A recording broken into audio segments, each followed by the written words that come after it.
Here we are live.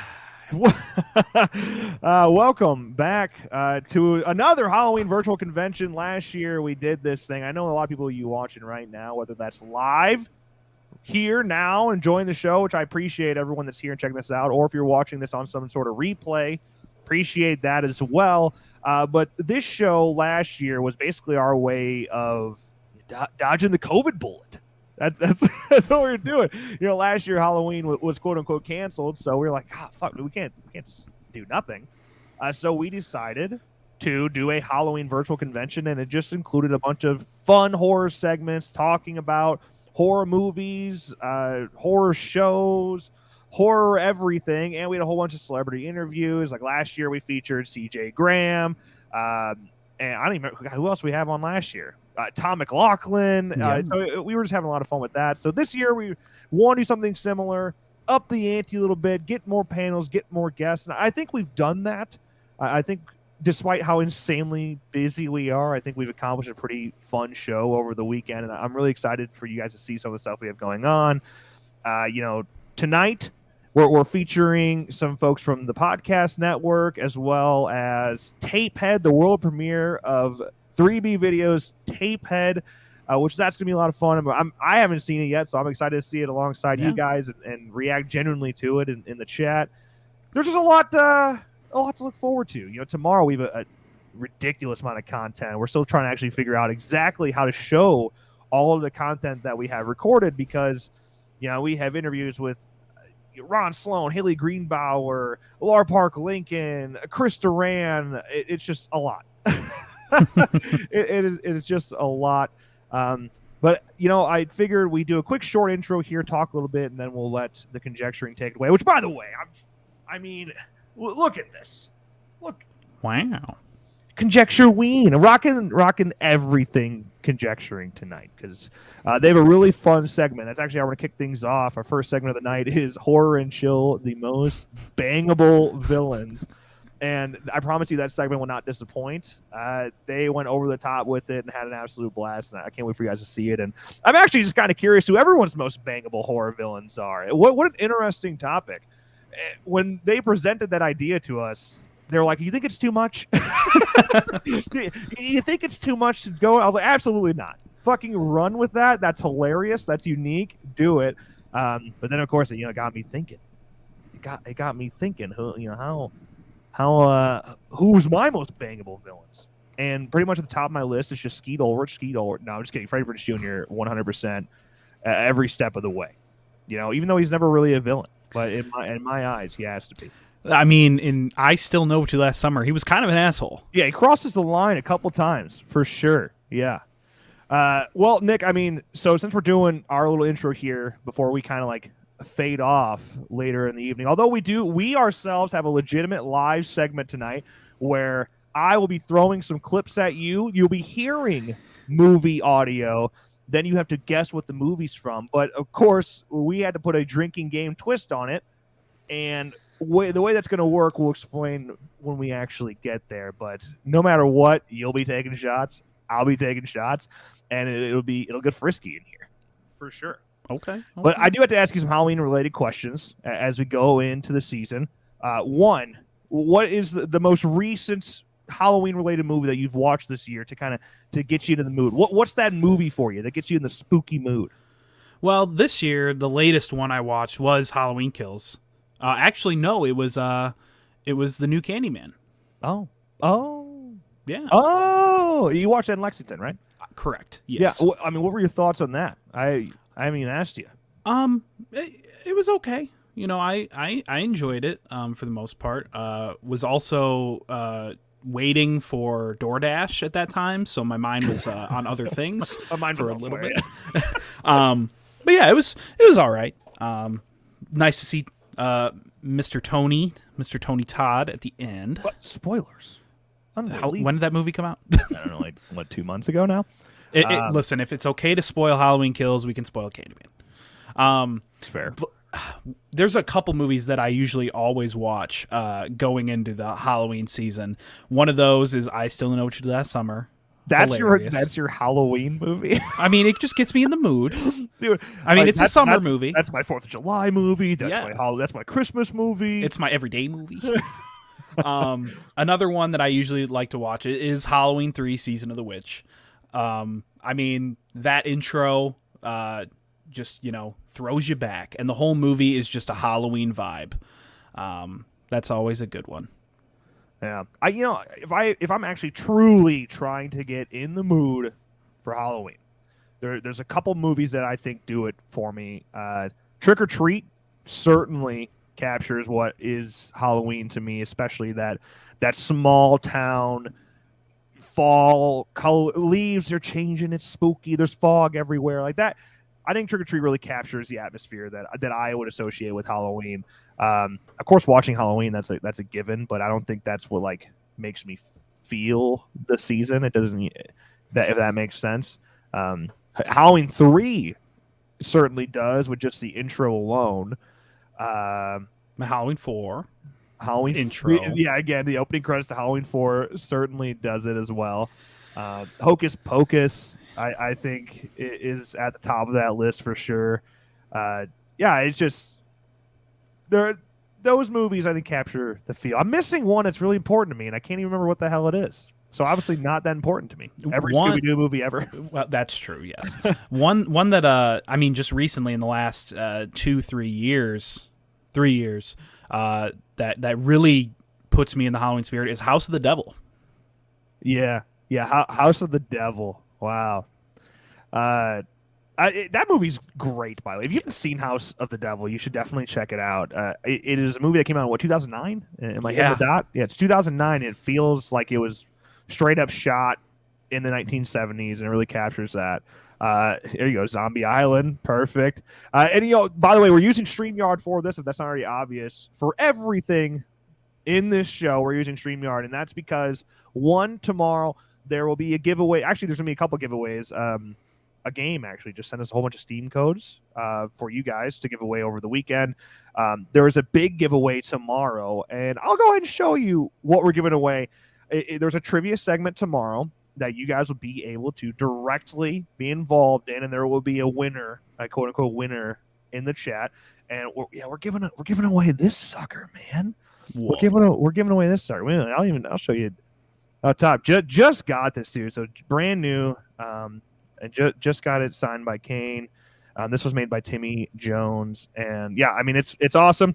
I kind of want to keep it, but I'm not going to. I'm going to give it away to one of you guys, and I think that'd be fun, a good way to kind of show our gratitude for you being here. So obviously that's only going to be for those who are watching live, but yeah, I thought that'd be cool. Yeah. But yeah, because we have the ability to straight up put your chat on the screen, we'll be able to spotlight everything throughout the whole weekend, even when it's pre-recorded stuff. And that was really important to us. Even if it's pre-recorded, we can still actively engage with you, and that's what we did. I think we accomplished that. Okay, a couple more questions, Halloween related, Nick, and I'll continue to do this during intermissions and introductions and conclusions. When you're going, you're out, you're dressed up, you're going trick or treating, okay? And I know you are. It's on your to-do list for sure. What is that go-to candy? All right, if you're going up, you're ringing doorbells. What candy do you want thrown into your Scooby-Doo pillowcase? Lay it on me. Well, my favorite candy for a while was a Snickers bar. For most of my life, that was the go-to. Recently, though, I mean, Reese's, specifically Reese's Fast Break. Oh, Fast Break is fucking awesome. That I think is my favorite chocolate candy bar.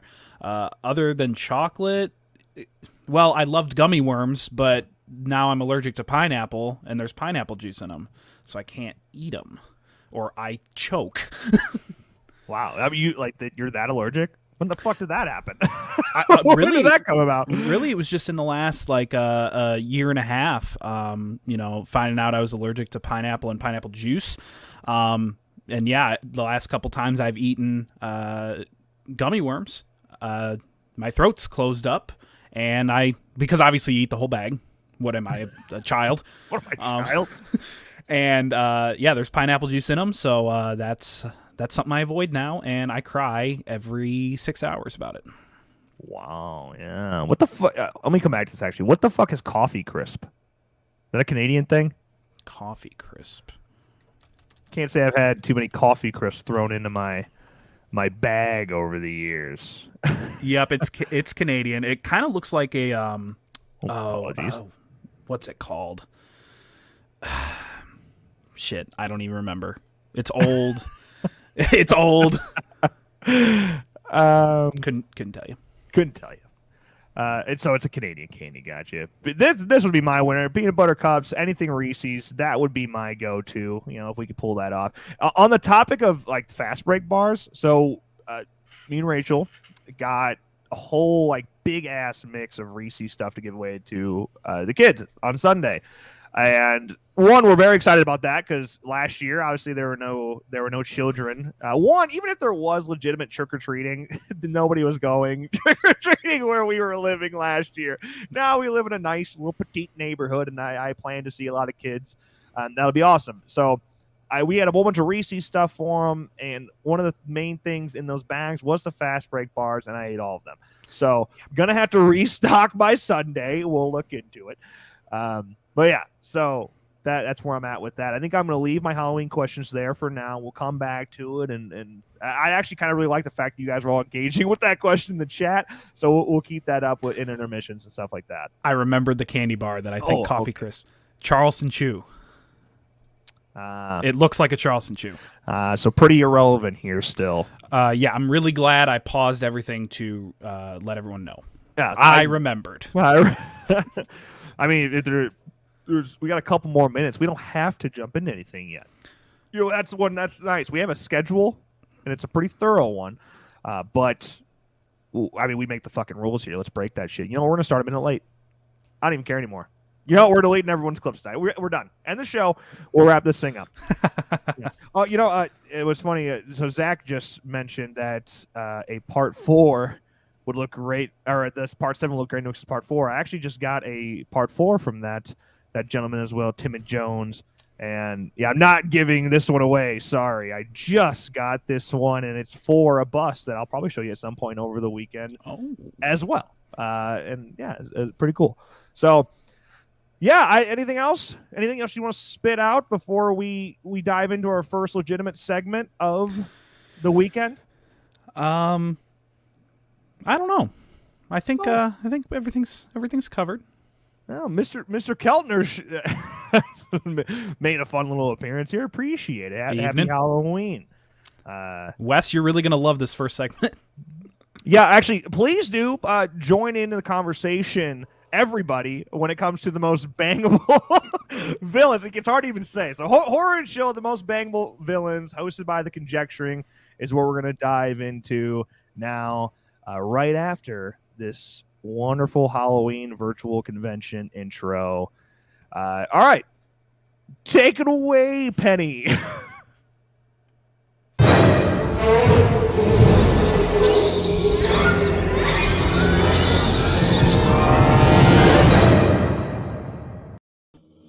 This episode is brought to you by the Slash and Cast Podcast Network.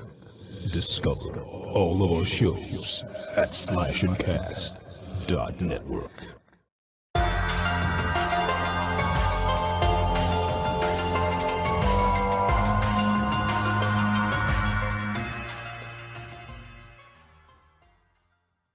Happy Halloween and welcome to the Conjecturing Horrors podcast. With me is luscious Laura. Oh, You like that? do like that. You like that? Hello. And we got glistening Greg. What's going on? Listening, Yeah. Greg here. Nice. And I'm your savory host, Rob. Oh, yeah. Yep. Yeah, Very I'm pretty tender, sure. very savory. I'm pretty sure you're wondering why you are watching something with a guy dressed like a shish kebab, but it's a little fun thing we're doing tonight. Laura, do you want to describe what our segment is called tonight and what we're doing actually? I don't remember what it's called off the top of my head. Because Come on, Laura. Rob It's didn't tell me I was No, going to be it's- doing this. It's called Horror and Chill, most bangable horror villains. So we're each dressed appropriately to entice a villain to possibly bang us or bang them, whatever you want to do there. We're each picking a top 5. We have a top 5 list, numbering most bangable, I guess, to least bangable or something like that, on your list. It's going to be fun. So, if you haven't listened to our show, we're actually a podcast. We usually don't do video. We're actually a horror comedy podcast. We do movie reviews, we play games, we do interviews sometimes with people, stuff like that. We just make a lot of sex jokes, and that's what kind of was the reason that this was born, It's usually what happens. Things, are born from sex. I was That's ready true. for you to go to trivia. Trivia is the other thing that we do when you went We straight do to a sex lot jokes. of trivia. A lot of trivia. We have That's true. sex jokes every episode, you guys. Yeah. That's true. I feel like I'm being way too serious when I have like this thing on my head. It's like really, really crazy right now. I can't be my normal host self. It's like ridiculous right now. You're but, very stiff. Yeah, I feel like I'm very stiff. I can Yeah. kind of move my head a bit, but it doesn't work that well. I'm not that pliable. I'm definitely overdone. Gotta do your stretches, man. Yeah, I know, it's true. But our podcast, we're actually on a break right now. Even though it's Halloween, we just finished up our season 2 finale, and we're gonna be coming back in season 3, 2022. We're gonna be coming big, coming strong, coming long. We're gonna be. We're gonna be doing more movie reviews, more interviews. We're gonna be doing watch-alongs. We're gonna start doing. So if anybody wants to check that out, you can go check out our stuff. At Conjecturing Pod on Twitter and Instagram, and podpage.com/conjecturingpod. And everywhere, of course, any podcast you're listening to it on, or Conjecturing the Horrors podcast, you can find us there. Listen. So let's see why we are wearing what we're wearing tonight. Do you guys want me to go first? Who wants to go first here? You have to go first. I have to go that's- first. Yeah. People are very confused. I mean, I can't fully say why I'm wearing what I'm wearing because you'll know which one of my characters' numbers and where they're at. So I can't really say that.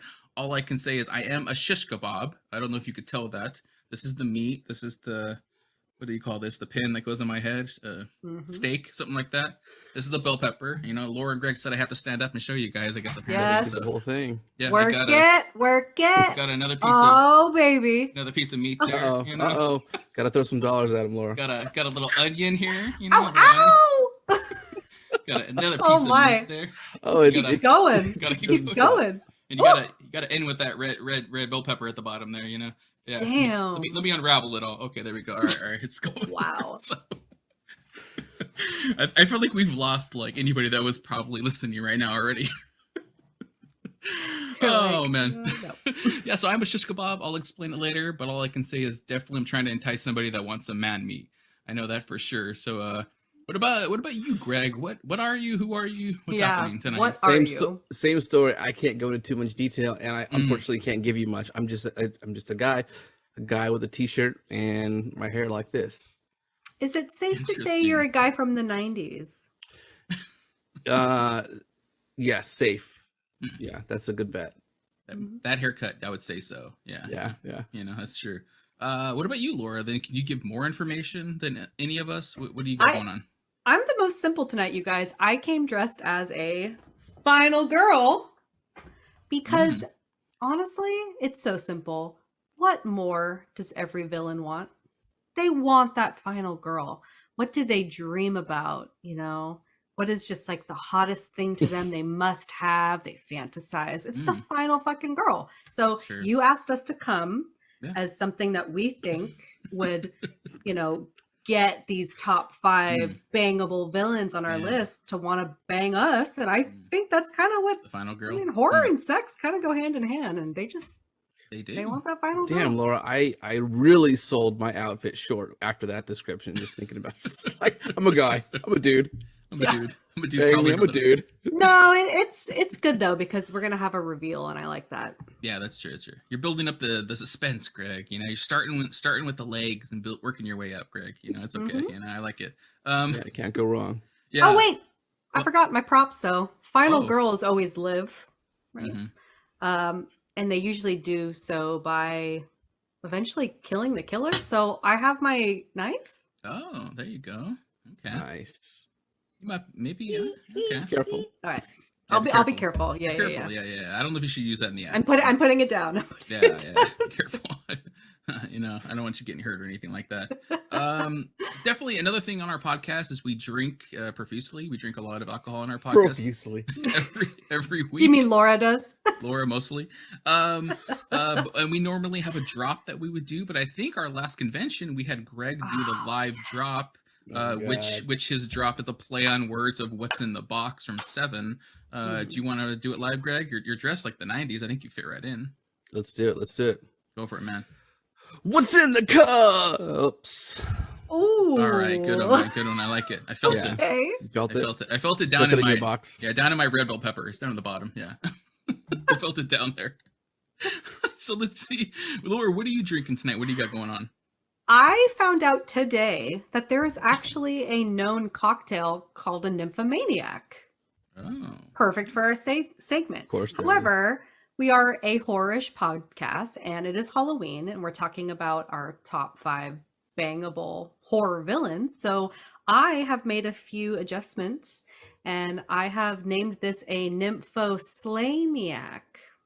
okay, nice. All right. Okay, all Oh, right. come on. I like it. Where's- That's a good play on Hype words. me up. Hype me up. That's Come that's on. tough to come. I like it. Yeah, that's good. Oh.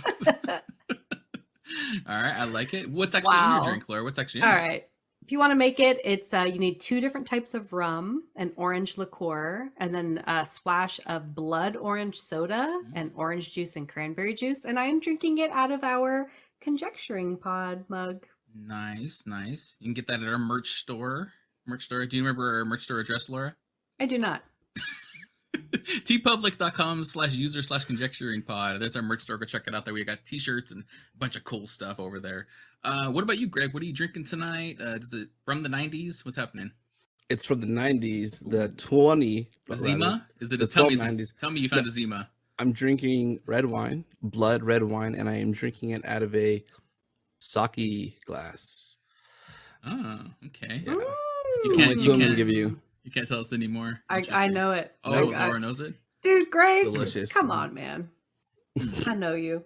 I know this is like anybody watching this. This is pre-recorded. We cannot see the chat. We're hopefully going to be there during the chat. I'll be chatting along with you guys. If anybody in the chat right now thinks they know it, shout it out. Shout out what you think. You know what Greg is. I honestly don't have. I have no idea what Greg is right now. So shout it out in the chat room. It'll be fun over there. For me, I'm continuing my theme of man meat. I'm continuing my theme here. I'm doing a Bloody Mary with bacon in it. So good. So good. Definitely Nice. the villain I'm trying to entice definitely wants this in his mouth. I know that. Ooh. You know, he's probably gonna lick the tip bit. I think so. Come on. So I think I think that's good. I think our juices are flowing. I think that we've been building up the suspense a bit. You know, we could finally pull off those drawers and get to number 5s and get to our ratings here a bit. So let's see. We're gonna start with the honorable mentions, right, Laura? We're gonna start honorable mentions. We are. Okay. Yeah. Do you want to go first, Laura? We each threw out a couple honorable mentions to for our top 5 Oh, list. shit. Okay. Are you guys ready? I have 2 folks that did not make my list, a male and a female villain. I am about to reveal these are my honorable mentions. Ooh, wow. First, over here, which way am I going? If those are your All right. honorable mentions. I know. I know, right? My list is super bangable. I feel you like guys. you're Don't even- dishonorable for mentioning them right now. Wow. Thank you. That's Yeah. so true. Okay, R.I.P. We've got Aaliyah, Queen of the Damned. Wow. First of all, so sexy, so beautiful. Look at this outfit. Holy shit. And I don't know if you guys have seen Queen of the Damned, but something about her character is you could say that she loves music. And she's kind of picky about the type of music that she hears. So I'm the same. I think her and I would, hit it off. Yeah, we hit it off. hit the same Hit it off. type of music. Yeah, I'm pretty sure I've seen you wear that kind of gold bikini, so I'm pretty sure you guys. I would have hit it off. never, but man, it looks really good on her. It I- does look really good. Yeah. Wow. Yeah, Wow, she's cool. just a beautiful, beautiful woman. Mhm. And over here, come on, Patrick Bateman, American Psycho. Amazing. Yeah. I mean, it's tough because Rob said we had to pick the character, not the actor. Yes, Not mhm. really just for looks. You have to pick the character. He does a lot of horrible things to a lot of horrible people. But okay, let's think about this though. He is, he's wealthy. He's got a lot of money. He's attractive. He looks great in a suit. Okay. He's very smart, very intelligent, and he fucking loves to party. And he's very clean. Wow. I'm into it. Nice. A lot of criteria. I like that. Pretty good. It didn't make your list, Greg. He's not on your list. No. I don't think so. I know, me either. I didn't even think about him. That's pretty interesting.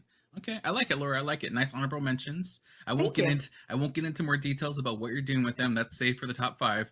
Okay. So let's see Bye-bye. here. So, Greg, what about you, Greg? What are going to be your honorable mentions to this? What is this top 5 horror villains we want to bang? Greg's banging Yeah. villains. All right. Okay. One of these, Bangable. I'm going way out there, and you guys know I'm taking a stretch. The other one, very near and dear to us. So here's my honorable mentions. On the left, you have you've got the werewolves, the werewolf chicks Oh, from Trick or Treat. We just watched and reviewed that movie. I mean, I like it. yes, they should be higher on your list, but I'm more concerned about what's happening to the side. Well, we talked about leading up to this. There are apparently very few female villains to pick from. It's mostly the male aggressor. So I had to dig deep and I had to get creative. And the horror villain that I'm saying is bangable, although not on my list, is the Wind from The Happening. That's fucking ridiculous. I'm sorry. Ridiculous. It is think very I ridiculous. think that's it's Mother Nature. Greg's banging Mother Nature. Mother Nature. It is a female figure. The Yes. female figure. Come on, he's trying to deflower her. He's deflowering her. you motherfucker. I mean, good luck with that, Greg. She's gonna tear you a fucking ass. No, up, dude. Yeah. no, she's gonna be nice and she's gonna sprinkle some pheromones in the air, get it all nice and lovey-dovey, and The pheromones make you walk backwards and kill yourself. it's a different kind of pheromone. It's Oh, the good kind. That's true. He's using the good pheromones, Laura. The good pheromones. Yeah. Okay. For his balls. What? Yeah, these are my on the bubble picks. I like it. I like it, Greg. Definitely All out right. there. I like it. Definitely Yeah. out there. Good job. Good job. Yeah, for me, my honorable mentions, they're not an element, so it's actually going to be a good step up. For me, my two are going to be. There we go. There's my two there. Whoa! Ooh. Whoa! You like my Alright. two? Ooh, Damn! hello, everybody. Do you like it? I got, of course, shit. I got Frankenfurter here, Dr. Frankenfurter from Rocky Horror Picture Show. Whatever, gender neutral, whatever his character wants to be called. I'm all for anything he wants to do, she wants to do. I mean, geez, a doctor can sing and dance, wears fishnets. Yes, please. I want all that shit, so I like that. Perfection. Yeah. And then, of course, on the other side, you got Selma. You got Selma Hayek, from Dusk Till Dawn. Yeah. Good Lord. She might have made me when I was like 18 or 19 out of my pants in a theater. I'm not really sure exactly, but Oh my god. geez, it was crazy back in the day, She had a snake with her, and I was like, well, whatever you want to do. So that's my honorable mentions. These two, they didn't make my top 5, but I think two very strong characters that I would love to bang. Yeah. It'd be super fun. Rob, would you be drinking the wine off of her foot like in that movie? Oh, whatever she wants me to do. Whatever she wants. I'll drink it out of the snake, whatever she wants to do. Yeah. I'll be good either way. Oh my goodness. Number 5, we're gonna start Shit. do it like you do it. Start at the bottom and work your way up. I like it. So let's who wants to start? Is anybody super excited to reveal the number 5? Does anybody really want to go? I'll You go. want to go, Alright. Greg? I'll Want to go. go, Greg? Okay, go Just for it, because Greg. it's wild. Here's my clue. This is a little syringe. Oh shit. Oh shit. No. So number I 5 know. on my list. Number 5, bangable character. Knew This it. is Knew it. Asame from the audition. You are a disgusting person. You're a sick mofo. Look, Yeah. we know that she's, a woman who murders men who have betrayed her or abandoned her in very grotesque ways, but that's the trick. Just treat her nice, stay committed, and look, she's pretty, she's petite, she's super cute. Mm-hmm. This get up here with the rubber gloves, the apron, the boots, Ooh. super sexy. I don't know what about that is I'll give it that. I'll give you that. pretty much, man. awesome. Yeah. That is pretty hot. But you got to get those needles going, kikity and shit, all up in Kitty, you, Greg. kitty. Yeah, you're gonna be messing with her kitty, dude. You're gonna be messing with her kitty. I don't know about that, dude. I don't know, man. All you got to do is not take advantage of her. Don't betray her, Sure. and she won't kill you. Simple as that. Good time. Dang, dude. That's true, man. That's true. All right. Well, that was kind of surprising, that Greg went there. What about you, Laura? What's going to be your number 5? Where are you at? Are you ready? Sure. Oh my goodness. My number 5 is the Beast from Wow. Split, James McAvoy. Wow. You guys, he's a beast. Look at him. Oh, Dude yes. is yoked. Yes. He is fucking yoked. And you know what else I like? Mhm. I almost think that if we're talking, this is Bangarang Town, right? Okay. I feel like he has multiple personalities, so I'm never going to be bored. Oh, that's He's good. always going to switch it up. Well, what if he switches it from like a nice one to just a fucked up like wild one? Well, the beast is the That wildest. sounds great. Yeah. What do you mean? He starts like going like this into your ear, Oh, that's making weird pretty noises. creepy, Like, yeah. You gotta be careful though, Laura. I'm pretty sure one is a child, so just gotta stay away from that one. Don't mess Well, around. of course. Okay. Of course. Come Okay, on all now. right. I'm Yeah, just saying, yeah. watch out now. Okay, all right. But that's a good pick, Laura. Look at those abs on him. Dang. dude, I he's mean, big for that McAvoy role. got Can you ripped. say animal style? Hmm? Animal style. Can you describe what animal style is, please? I cannot. It's not. One it's not, must only experience Oh. it. Yeah. Dang. I hope, Gotta love those grilled onions. Yeah. Those grilled onions. Gotta get that. Thousand Extra Island. sauce. Yeah. Hey, put that on the shish kebab. Be pretty good. I like it. Yeah, for me, I'm gonna reveal why I'm dressed like this. Why I'm fucking drinking a Bloody Mary with bacon in it. And I'm drinking. What's going on with me is I'm definitely my number 5 is a man that loves meat. He's a Ugh. man that loves meat. Gross. He wants to eat meat. I'm only saying gross because I know what you're about to say, and it's so gross. But look at this picture I found though. Look at this picture I found. Oh, look at wait. that. Look at that booty. Look at Wait. that. What? It's Leatherface. Caked up guy in the middle of a wheat field. That's just. Wait a Number second. five. Did you Laura, does this put do his- anything to you? Number 5 is Leatherface. Wait. Leatherface. Wait. What's happening? In a leather ass. That's what. You That's for put sure. It's his a baby's ass. face on a different body. You're talking about this one? This one right Yeah. here? Yeah. No? Look at that. Ooh. No, Touch it. you did. You put his face on a different body. I didn't That's do not that. allowed. I found that That's online. a Photoshop, bro. That's I didn't Chris put- Hemsworth with Leatherface head on top. I didn't do it. I didn't Oh do my it. god, I don't that's have that much so skill. wrong. No. That's so right. No. That's so right. That's so right for me. So yeah, my number 5 is Leatherface. Oh, man. boy, Like I time said, for my next drink. yeah, he's a powerful man. I like that. He's mysterious. He's silent. Like I said, the reason I dressed up, of course. And also he's probably into role play. I mean, it probably involves taking other people's faces off and putting them on. But Oh. My God. but he's into role play. He's DTF. He's down to have fun. I like it. Oh my Laura's, god. you want me to remove the picture, Laura? Or do you want me to keep it? I up for a do. bit? I really want you to get rid of it. Really? Yeah. Yeah. Yeah. So gross. I'll kiss some No. booty. All right. Goodbye, my leather daddy. Okay, he's gonna be gone.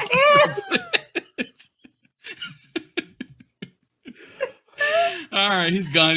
Okay, all right. Oh shit. Oh man. All right. So where are we over to? We're over to Greg now for our number 4. Number 4 now Yep, for Greg. that's Is it? right. All right, let me get my prop. Hold on.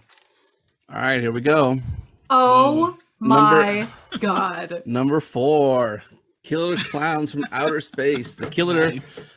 clown girl. I forgot what her name is. Daisy, I believe. She has a name. She has a name. They both have names. There's 2 of these in this movie. So I did not know they had names. Wow. Yeah. That's You're amazing. actually excited. look at this. look at the way she's sitting so coyly on this wall. Like, stay away, but But, come a little yeah, closer. come a little closer. Yeah. Look at that. Look at that lean. And then Yeah. look over here. Look at those. Look at Another those like a boobs. cartoon Busty. depiction. Yeah. Busty. She's endowed up there. Look at that. The pie. Who knows what she's gonna do with the? It's look at this cream pie. That is. Oh Who yeah. knows what she's gonna do with that? Greg Oh my definitely God. wants a cream pie. He wants some cream pie in his face. Greg, did you just buy that hat? That is a sick hat. Dope hat, man. Go Pat. Yeah. Wow. Oh, that's funny. That's funny. Good pick, man. Good pick, Greg. I mean, they're definitely down to clown. We know that for sure, man. That's pretty Oh crazy. shit. Laura's having to drink some more. Laura's having to drink some I more. had to pull out my backup beer. I like it. I like it. Good job. All right, let's go to Laura then. Laura, where are you at? Number 4. Is it a clown? Who is it? It is anything but a clown. Are you fucking kidding me? All right, you guys, don't say his name 5 times. We got Candyman up nice. in here. He Right. is smooth. Oh, and we're talking 1992, the OG, not the new Oh. one, because I actually haven't seen the new one yet. Oh, So maybe my list will be different Mhm. in a few weeks. But I mean, look at this beautiful man. Look Look at at his that. beautiful skin. I mean, he dresses it. nice. He's gorgeous. He's got His- style. His voice is like silk. Ooh. But Mhm. also, if you've seen Candyman, he minds his own fucking business unless he's bothered. And I like that. Like, Mm. you know, he's not just out there killing mindlessly, you Mhm. know? And oh my God, he is so loyal. The obsession and dedication that he has towards Helen in the Mhm. film, it's impressive. Nice. It's Sound you almost wanna like, marry him. That's a dude, good it's name, Laura. it's similar to Michael Myers with Laurie Strode, but sexy. Wow. You know? Pretty cool. All I know. right. I know. I'll That's what I was take gonna that. say too. Like we're talking about people we want to bang, not people we want to replace our spouses with. Hey, you told me. Okay, I had rules. He's so they were committed. worried. They were worried that I was only going to pick some macho hot men. Yes. So my that's true. rules were I could only go based off their character, and it can't be all about looks. So I am telling you what about their characters' personalities that I admire. Because I agree. for me, if I want to bang you, it's not just looks; it's personality too. Oh wow. That's good. Facts. So Good to know. fuck you, Rob. No. Okay. My fault. Yeah. I like my personality. Put me on a skewer. Yeah, yeah. My number 4 is gonna be somebody who very much like Selma Hayek. I definitely was popping my rocks off to when I was younger. We got Jennifer Tilly Tiffany from Bride of Frankenstein. Bride of Chucky. Bride of Chucky. Too much Bloody Mary. Too much Bloody Mary. Too much. They got too much blood flowing through me right now. It's all going downstairs. Damn. Definitely Jennifer Tilly. Oh my god, I remember seeing this movie when I was like 18 or 19, and just being like, oh my god, like I'm in love with her. Like her corset she wears, her little boob tattoo she has.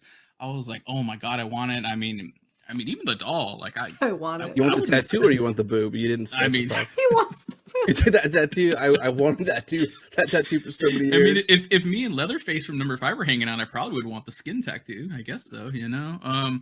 But just speaking about the doll too, like I ain't gonna throw that doll out of bed. That doll is pretty sexy. Look at that. Oh wow! Look at that thing. Look at that's a sexy ass doll. You know she can get into small places. Yeah. There's no question. You know, I mean, do you know how huge I will look in her hand? It would be awesome. You know. Oh my god! I told you, Laura. I don't have any boundaries tonight. Come on, Laura. I am so sorry to everyone listening. I'm not. Listen to our podcast, please. All right, we're over to number 3 now. Number 3. Which one do you guys? Let's change it up. Let's go, Laura. Laura, let's go. You're number 3 good, now. Where you at, Laura? My top 3. This is where it gets real fun, you guys. Oh shit! Are you ready for this? It wasn't fun yet. Okay. I don't think you're ready. I'm probably not ready. Hello, Jennifer's we Body. have Jennifer Check from Jennifer's Body, played by Megan Fox. You guys, this. I don't care what you say. She is the most seductive villain in horror history. I agree. She's flirty. She's adventurous. She's playful. She's super sarcastic and spicy, which I love. And boobs. Hello. Boobs. It's just boobs. Boobs. And you know what? My criteria. It's a super hot movie. I mean, she's a succubus. She eats boys, but she sure plays with them girls. So I think I have a shot. I don't know.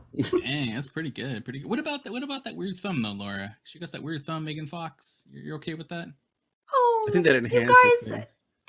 that's like a very common thing, and a lot of people have that. That's not a big way to deal. go, Rob. Way to go. Yeah, that's really insensitive, actually. I'm looking like a piece of garbage tonight. What's happening? I mean, your dress is a fucking poop kebab, so yeah.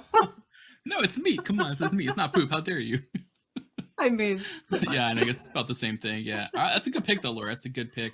I was hoping one of us would have her on our list. I mean, she really should be number 1, but yeah, you know, it's tough. Yeah. There you go. There you go. All right, let's go to Greg. Let's go to Greg now. Greg, where are you at with your number 3? So far, Greg, your list has been surprisingly awesome. Whoa! What the fuck is that? What? Are you? I don't even know. You Bon Jovi? You're getting warm. Oh. Number 3 is Jareth, the Goblin King. God. Wow. The Goblin King himself, who You're getting horror-ish now. Not even horror-ish. Horror-ish. Nice. So anyone who hasn't seen our show, they're thinking Labyrinth isn't a horror movie. Watch our show. Horror adjacent, horror similar, something fantasy horror or horrific fantasy. We watch a lot of those. So this is my number 3. Wow. I mean, that's incredible, but also look at that bulge behind you. What is happening? Greg, man. Can you handle that bulge? You can handle that bulge, Greg? Why do you think I picked it? Man, you know I should have zoomed in.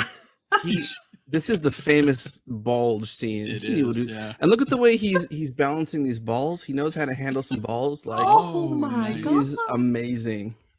Dang. You know, he's a wizard. He's a wizard of sorts, right? So I figure he's going to use his magic in some cool way. Yeah. You know, maybe. Greg, I love you in this wig. I love you in this wig. Awesome. Well, as long as one of you guys didn't guess Dr. Bounty Hunter, I was like, all right, I'm cool. Oh shit, you do look like. Now that's all I can see. Sadly, oh no, you've ruined it. But good pick, man. Like I said, Greg has surprised me with these picks right now. Holy shit, this is crazy. I think Laura is super surprised too because we didn't know what we were going to expect. I didn't even think he had the pictures loaded on his computer for tonight. So this This is already a major step up. I didn't even think he knew his name today. I mean, Yeah. so anything above that is daylight. Oh, that's awesome. That's awesome. All right, so over to me for my what we at number 3, right? My number three right now. My number 3, man, this number 3 might shock some people compared to some of my other picks, and I've done Leatherface, especially Laura. So my number 3 is Bagul. Oh my Bagul God, from how Sinister. dare you. It's my number 3. Laura's face right now is like in shock. This is one of the worst What? picks you could have possibly chosen.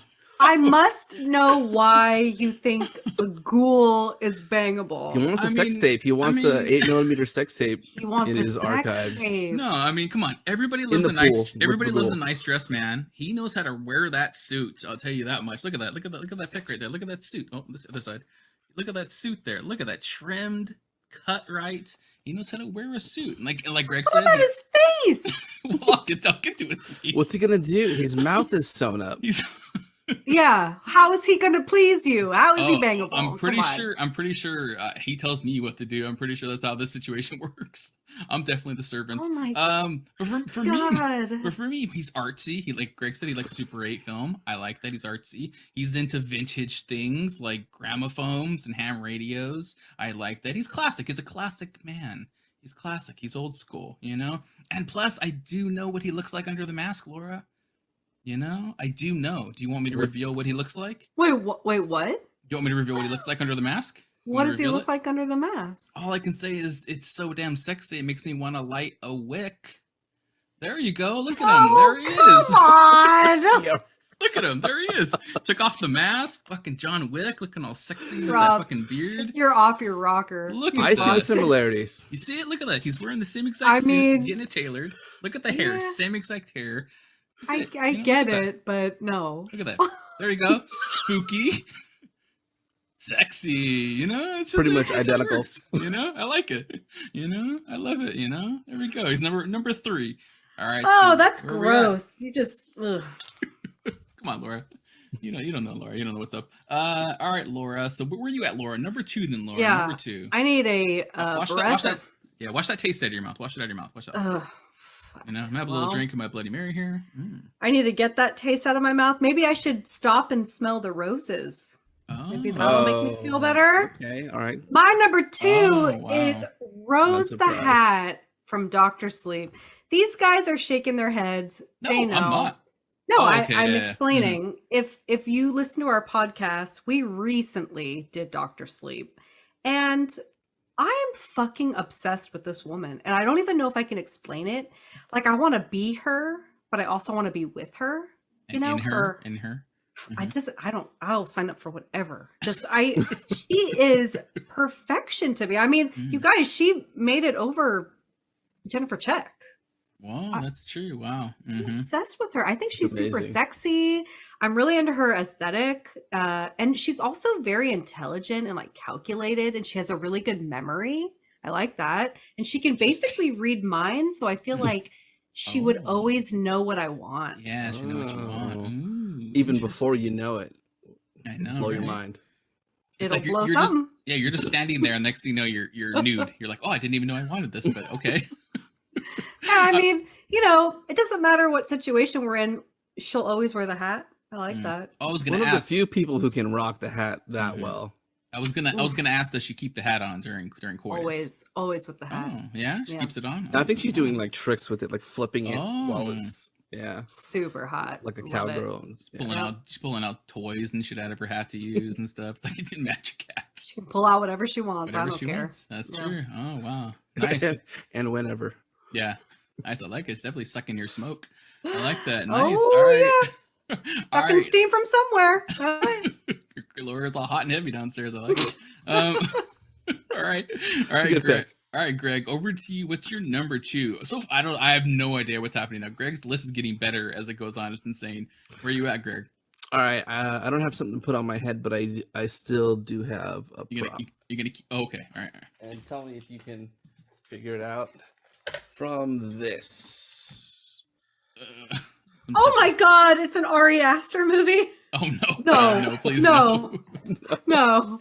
All right, that was an evil an evil crown and a good crown. I just dropped like 10 things. My number 2, Princess Mumby from Return to Oz. Wait, what? So What? this is another one of those. Look, we're staying in the realm of fantasy horror, or whatever you call it. So I'm going with her. She's pretty evil, but she still has. Look at all these heads that she has to choose from. Oh, wow. Nice. Nice. First of all, She's Good. definitely a master of new. heads. Yeah, she's a master of heads. plus you could just take it off and put it somewhere else, for Oh, like come good use. on. You never know. Mm-hmm. Come yeah. on. And you know what? Sure, She's sure. guarding that. What is it, the powder of life that gets Ooh. the pumpkin alive? I mean, if you Mhm. put that in other places, it might have some performance enhancing effects. Jesus Christ. I just think she's worthy of being a top 3, so she's my number 2. Wow, that's crazy. That's a Again good with pick. the horror-ish. Horror-ish. Greg's definitely on a theme of horror-ish tonight. I like it. Yeah. Like I said, Yeah. man, she's the master. It's either of that or the dude. wind. I mean, That's Okay, I'll take this. I'll take this over the all wind. right, all right. Oh, that's funny. That's funny. Yeah, I guess to me, my number 2, we're getting to a big dog now. We're getting to a big dog on my list now. Oh, a very shit. big, burly man here. You got Jason Voorhees. Look at these pics I found. Look at these Jason Voorhees pics. Hello, Jason. Wow, look at these. Oh my goodness. I'm unblocking his pelvis. Oh, look at that. All right, hello. Come out of the lake, sir. Hello. Come out of the lake, sir. Nice. Like I said, talk about beefy, look at this bear of a man's physique he has, I like it, I mean, look at those Too abs. bad this isn't what he actually looks like in the film. It's the same artist that did the the Chainsaw Massacre. Yeah. Leatherface. This is bullshit. You're a cheater. Cheater. I'm a cheater. Just getting my mind going here. Just getting my mind going. What else do I like about Jason? I like that he's definitely going to like a lakefront view in a home. I like that. It's very reasonable. Yeah, he loves in the wilderness. He loves going by campsites. He might have been number 1 on my list. It wasn't for his stringy hair. It's kind of gross. I don't really like his hair that much. But yeah, Jason Voorhees, number 2 on my list. I mean, look at that. Oof, hello, sir. I like it. Beefcake. That's not what he looks like, really. Well, have you ever seen him without his clothes? Have you Laura? ever seen him take off his little trench coat thingy wears? What do you call that? Jumpsuit? No, I haven't. I have. Hello. Okay. All right. All right. Let's do Laura. Laura wants to talk shit on all our picks tonight. Laura, what's going to be your number 1, Laura? What's your number 1? You know what? I am going to talk shit because you know who actually has a body like that?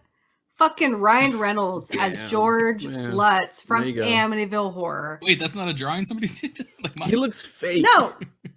Well, he's not. I know, it's true. Look at that. It's true. Look at those abs. That's- Look at that little V Yeah. down there by his Carved out wet of clay. pajama Wait, pants. Let me see I mean, something real fast. Wait, what the What? fuck? That's exactly like my pick. I think they used the See? outline for my pick. What the hell? See? I mean, Oh, It looks man. like it. It does actually. Just throw a machete in Ryan Reynolds' hand. And Oh no, that sucks. Okay, Laura, what I else you mean, got? look at him. We just Yeah. need to have a moment of silence for these apps. I mean, Okay, all right. really? He's all wet from the rain through half of this movie. You guys know how I feel about rain. I really like it. I dig it. We could do it in the rain. That sounds great. He's like half naked through half this movie. He chops down wood. He's all burly. man. Just super hot. And, prior to being possessed and wanting to kill everybody, he's actually a wonderful husband and father. So I'm really into that. Wow. prior to that, Wait, I was gonna say, doesn't he kill him? Wait a second. He does. He doesn't. Prior to that? Okay, all right. I mean, geez, look at those abs. I really have no retort. That's just too fucking perfect. He's perfection. Yeah, I agree. I agree. He should be number 1 on both of your lists as well. Yes, I agree. He should. yeah, but it's too easy. It's too easy. Don't pick the easy way out. All right. Well, I'm assuming everybody listening, watching, is loving the image. So You can you're keep welcome, it. They're like, everybody. Laura, don't take it down. Yeah, keep it up, Laura. Keep it up. Yeah. Oh, that's funny. What about you, Greg? Where are you at with your number 1? How are you gonna follow those abs, Greg? This is my prop. It's actually a pair of alien ears. Oh, Oh, I interesting. don't know what he is then. So I can't believe you guys don't see the resemblance. Yeah, it's our fault. Yeah. So my name is Zeke. I'm from the faculty. Oh, It's a bad haircut. I'll give you that much. So we all know that he had probably the worst cut. no. He had the worst cut in horror history at that time. You can't see, but I've got like flailies coming out the back, and so that's You got your scat cat? Oh, I got it right here. Right there. That shit. Snort it up, man. Snort it up. So this is my number one. This is Mary Beth Louise Hutchinson from The Faculty. She's okay. I thought your number one was gonna be Josh Hartnett. But no, he's not a villain. I'm trying to attract Mary Beth. So that's spot on. Yeah, he becomes her central focus, right? So she's the queen alien coming from another planet trying to take over the world. Look how cute she is. This is the wrong way. The locker room scene. When she's naked. Look at that. So cute. Look at that love there. That Southern Belle love. It's beautiful. I mean, accents. But Greg, you did not provide the picture of like her actual form as like a giant slug thing. You're failing to get the common theme out of all my picks. If you don't trigger these women, they're all good. Each one has like a boiling point, right? I feel like this one, I could probably convince her to stay in her human form but not become that monstrosity we saw at the end of the movie. Greg, you, no pun intended, you've nailed this assignment. Wow. Good job, I understood the assignment. Good job, Greg. You did it, man. You did it. I like it. You know what? And don't forget the alien race, right? If you remember in the movie, they require copious amounts of water at all times. So, she's well hydrated. And you know what that means. Yeah. That's why she's all wet, right? There you go. I mean, water has keep her numerous wet, sex benefits, right? Yeah. There you go, man. I like it. Wow. Crazy, Greg. I can't believe I wouldn't have picked any of Greg's list to I'm glad we didn't overlap. Oh, yeah, me too. I thought we were going to. Yeah. Good job. Let's see. Okay, over to me. My number one reveal now is what everybody's been waiting for, I think. I don't know if I can follow Greg's one from Faculty. It's pretty damn good. My number one is going to be somebody who I want them to nibble on me a bit, nibble on my neck. I got David from Lost Boys, my number one. I would say he's right there with Ryan Reynolds. He's sexy as hell. He's a bad boy. He's into motorcycles. He loves takeout food, something I love too. He's a night owl like me. We can go hang out together. Nice. Yeah, that's a good one. I didn't even think about that. He is sexy as hell. In this movie. Oh my god. Definition. Yeah, he's. Oh my goodness. And then just like you could see, like he's what was her name in this movie? What was her name? Star. Yeah. And then I can do a little trick here. It's me. Hello, I'm with him. It's me now. I'm riding on the bike with me and David. We're riding into the. I guess not into the sunset, but into the moonlight. Dude, I'm sorry, but like when you put that photo on there, it changes what David's facial expressions make. The first time is, oh, check this out. This was, look at this fucking guy. No, he's with me. We love each other. We're gonna go bang on the boardwalk. Oh man, so that's my number one. My number one is David from Lost Boys. Damn. Sexy fool. Damn. Yeah. You want me to keep it up? You want me to take that down? You keep both of yours up. You keep it up. Oh, okay, all right. Let's take it down. Take it down. Nobody wants to see my weird face. Yeah. Oh man, so that's it. That's our top 5 list. Definitely had some surprises in there. I think from Greg. Greg was shocking me left and right with his picks, but I like them all. They're all cool choices. Mother Nature. Yeah. Is there anybody? Yeah, is there anybody, Laura, you wanted to shout out of like a really good pick that you didn't even think of?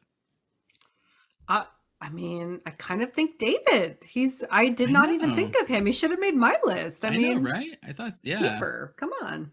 That's true. That was a good one. That was really good. Thank you. I think you made it for my other 4 picks, which you probably didn't agree with. No. I didn't pick Ernest. Ernest from last year. Not even that Leatherface booty. That was pretty hot, Come on, that counts. No. No? All right. You could literally do that with any character, just Photoshop a nice booty on it and be like, eh? I didn't do that. I'm pretty sure it's his real booty. He got the dunk. I like it. Let's see. So oh man, so that's it. That's our top 5. That's our little thing we're doing tonight with the bangable horror villains we want to bang. So if you're not listening to our show yet, if you want to check it out, you can check it out through the Slash and Cast podcast network, slashandcast.network. Also our website, podpage.com/conjecturingpod, and also check out our Twitter and Instagram, both at conjecturingpod there. So I think that's it for our episode, for our segments this week. We just want to tell everybody, have a fun time, enjoy the rest of the convention, have a good Halloween, and do you guys want to say anything before we go? Just happy Halloween. Become Rob from earlier. Who you got in there? You got David in your mouth. You got David Bowie. You got that bulge. I got Mumby and one of her other heads. Yeah, got them all in there, man. I wanted to say happy Halloween to everybody. Have a great and safe and fun Halloween from the three of us. Absolutely. And you know what? Make it sexy. It's already spooky. Make it sexy. Make it sexy. Buy a shish kebab costume. Walk around, be sexy. Like, yeah. That's all you need. Yeah, let your meat hang out. I like it. Yeah, until next time, remember, horror is subjective. So conjecture your way. Happy Halloween. See ya. Bye. Bye. So there you go. That was the conjecturing. That's the second time I've seen that, and I still laugh through the whole fucking thing. It is interesting for sure. I don't have too much time to kind of go in and break it down and talk about who our most bangable villains are, as the world premiere of Tapehead is coming right up here. We're 2 minutes out here. Tapehead, if you haven't heard of it, is an independent, about a 45-minute, it's perfectly campy, perfectly funny slasher horror film made by our very own 3B Video, which is awesome. They shot it in one weekend and they've been working their ass off ever since to get it out. And actually now, due to the world premiere being here live with you guys, is available. The physical media, you can buy the movie, support independent film, do so. And that link is in the description. We'll toss it in the chat as well. So, yeah, I mean, Tapehead, I'm really excited to see it. We haven't seen it yet, so we're all going to go in here and enjoy it and have fun with it. And, again, it is, I think it's going to accomplish exactly what it wanted to and just be the campy, hilarious horror slash. It's kind of what it reminds me of based on trailers and the little bit we've seen. It kind of reminds me of the way Adam Green approaches Hatchet. It's like it knows exactly what it wants to do and is running with it. So really excited to check it out, you guys. We got about 30 seconds here before we dive into it. Nick, most bangable horror villain. Give it to me straight. What is it? Man, I completely forgot about Megan Fox and Jennifer's Body, but I don't know. Those pictures of Leatherface and Jason, they got me they got me confused. There's that, and then there's I was thinking like maybe Pinhead. Although there is certainly a hazard with it, I think the risk adds a little fun to it. Puncture risk. Yeah, the puncture risk I think adds a little fun to it. So yeah. And if you're into acupuncture, you could definitely have a good time with it. And, he's just protecting the gates of hell anyway and doing his job. Don't open the box. And we can play puzzles consistently, too. I think all around, if we're talking about the way Laura, I think, directly approached her picks and personality and the benefits there, I think Pinhead's got plenty to offer. Game night every night. You're playing puzzles all the time. There you go. Okay, here we go. The world premiere of Tapehead begins now.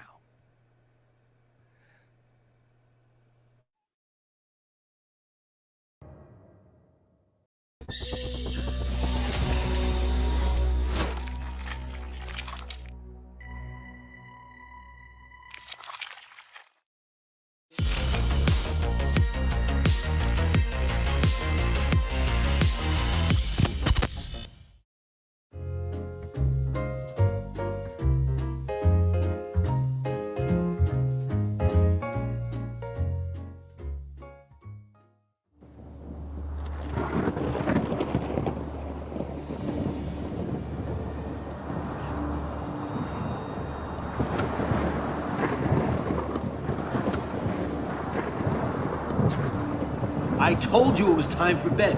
Put that damn monster magazine away and hit the sack or it's your ass, pal. All that horror crap. He's just a kid, damn it!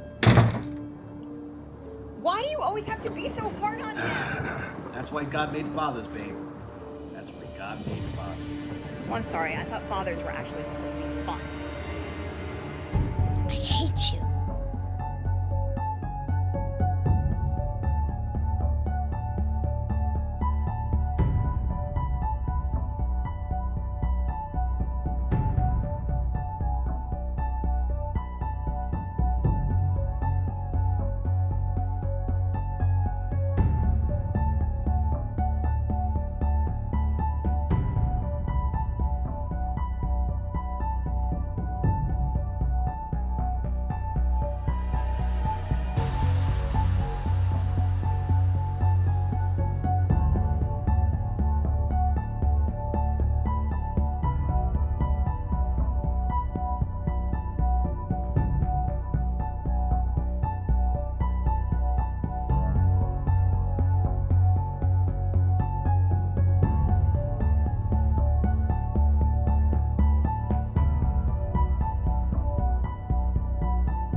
Cliff, Rondo, can you two come in here for a minute?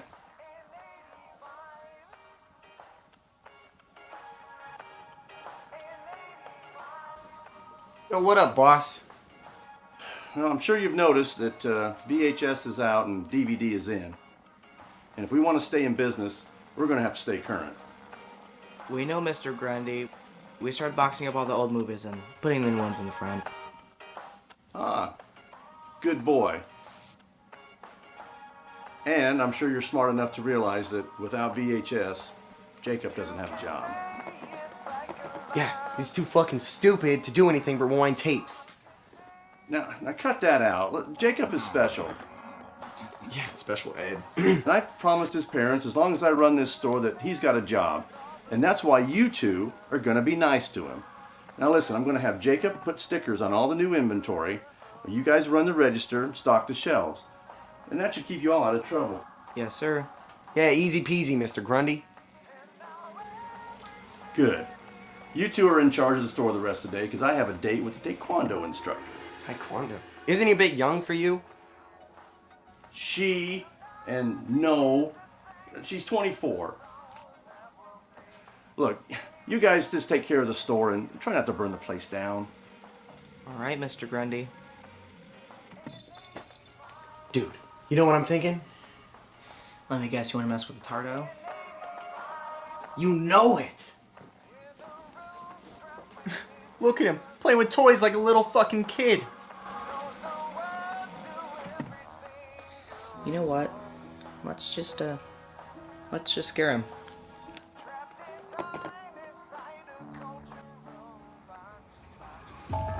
I got a better idea. Help me with this.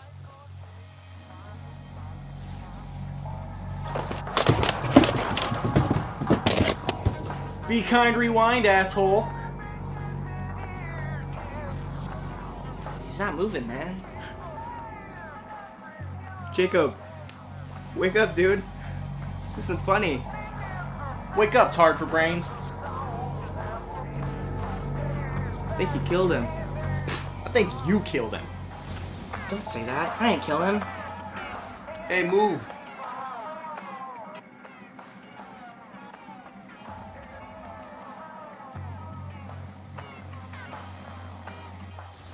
Yeah, we gotta dump him. Tell Grundy he ran away or something. Come on, help me with this. I'm scared, man. Don't be a pussy. Help me move him.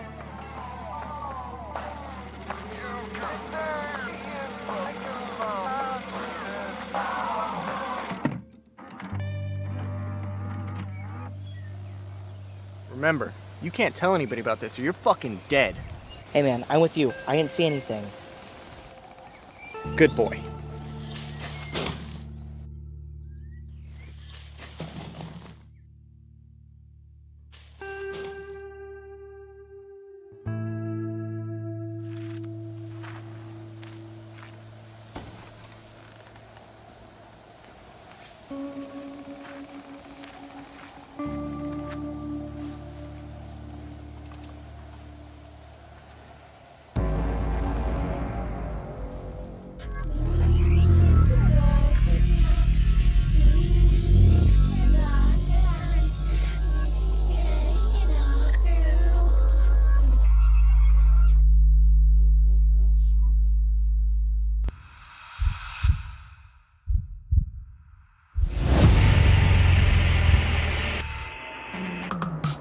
This is Adam Jax on 666 XJCK, playing the best royalty-free instrumental music in Broward and beyond. Can you not put me through the windshield with your erratic driving skills?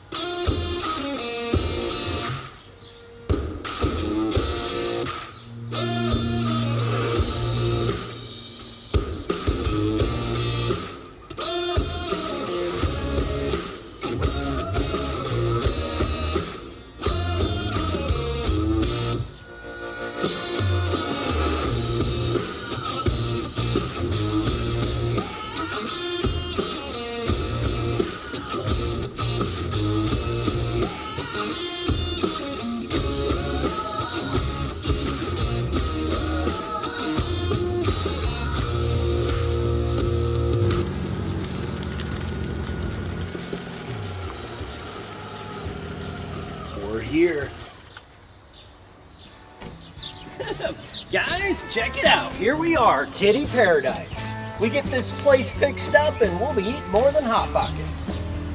Yeah. Well, speaking of Hot Pockets, Marky, this is a great fucking neighborhood you picked.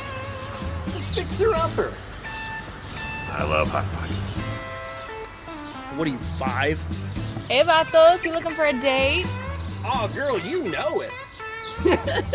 I'll be right back, boys. What's he doing? Yeah, my first guest is gonna find out what a hermaphrodite is firsthand. Hey, Poppy, you want some street tacos? Yeah, Daddy, we could give you a good time. Ladies, now we're talking. Me Poppy's hungry for some street tacos. It's all you can eat. I guess we can sit down. Wrecked my car once in the Hot Pocket while I was driving. 3 in the morning. Pepperoni and cheese.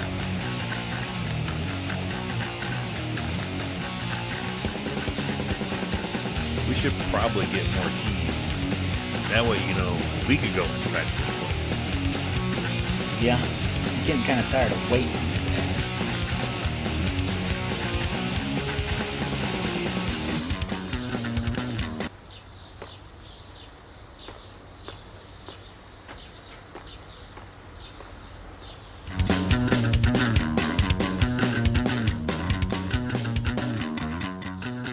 I'd like to check it out soon. If we had a spare key, we could do that. Thank you, Captain Obvious.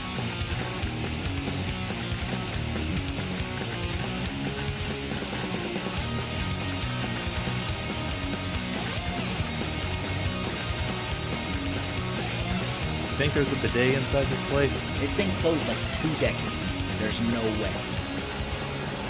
Check it out, boys. That's what fish tacos smells like.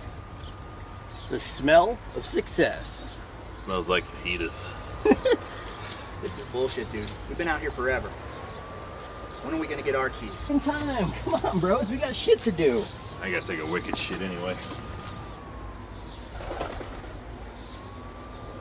A little hustle.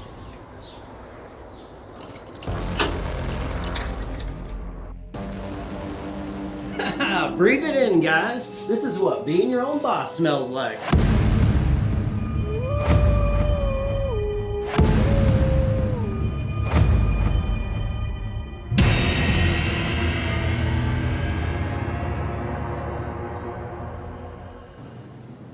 It smells like barbecue dog hair in here. There's a family of squatters in here, but I ran those little bitches out. Guys, this is fucking awesome. Check it out. We put the action section right here. The comedy section over here. And all the way over there, the horror section. We could clear out a couple of those Christian tapes and put in some pornos. Pornos. You really need an adult section in a video store? Video stores themselves haven't even been relevant for like 2 decades. You really think people are gonna come to the video store to rent pornos? Dude, we gotta have pornos. Hello? Yeah, hey, looks like we're headed out of town tomorrow. So the best I could do is swing by early in the morning to check on that electrical issue for you. So, like, how early are we talking? I mean, we just unlocked the place. I mean, it'd have to be before we head out of town, so I could probably swing by the place around 5:30, 6 o'clock, somewhere around there. Jesus Christ, dude, we might not even be asleep by then. At any other time available, I'd reschedule. The boss has me headed out of town. Don't work on some rich fuck's condo. I suppose we could just crash here tonight. I mean, we gotta break this place in sometime. All right, sounds good. I'll see you in the morning. All right, peace. Well? Well, what, dude? The electrician can only squeeze us in like wicked early. So, I guess we're crashing here tonight. Aw, shit, dude. We're gonna be like kid and play. You're kid, you're play, and we're having a motherfucking house party. Kick-stepping? Shit. A house party with no electricity. Fantastic. At least I got your mom's batteries. Well, I suppose we should clean this shithole up. Montage? Montage? Montage.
Dude, this place has everything.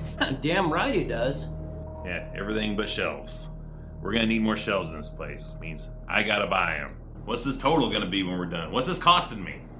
Us, dude. Cost us. Don't you remember? We're like in this together.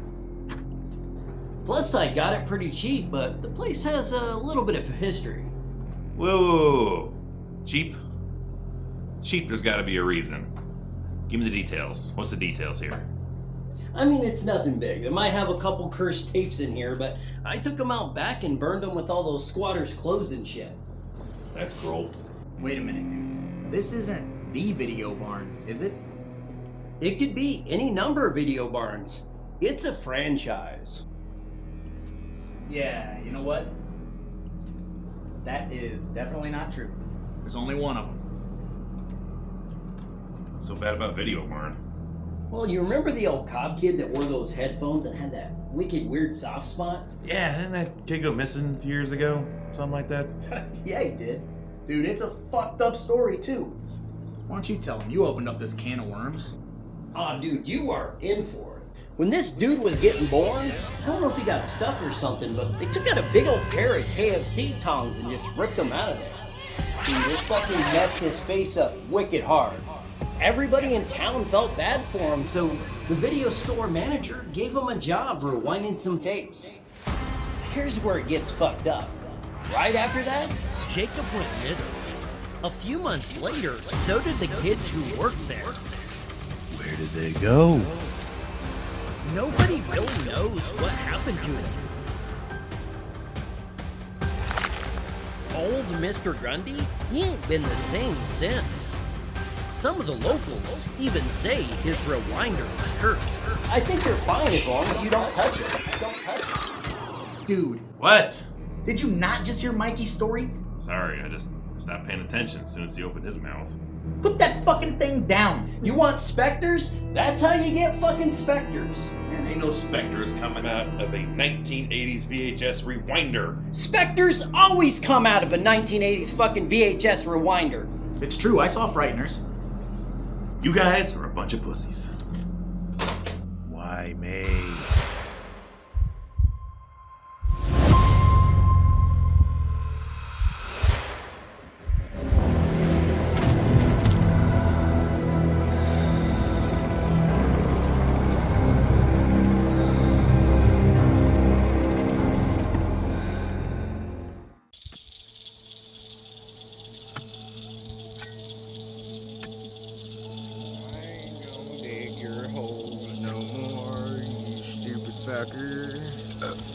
If I pull my butt out my drawers, you better pucker. Son of a bitch, tick motherfucker. Alright, that's a fucking good start right there. Well, you about empty, aren't you? That's alright. Goodbye. Stupid ass boss. Try to tell me I can't drink when I'm working. I ain't got a fucking ounce of fat left on my body. I need it for the goddamn calories, David. Dumb motherfucker.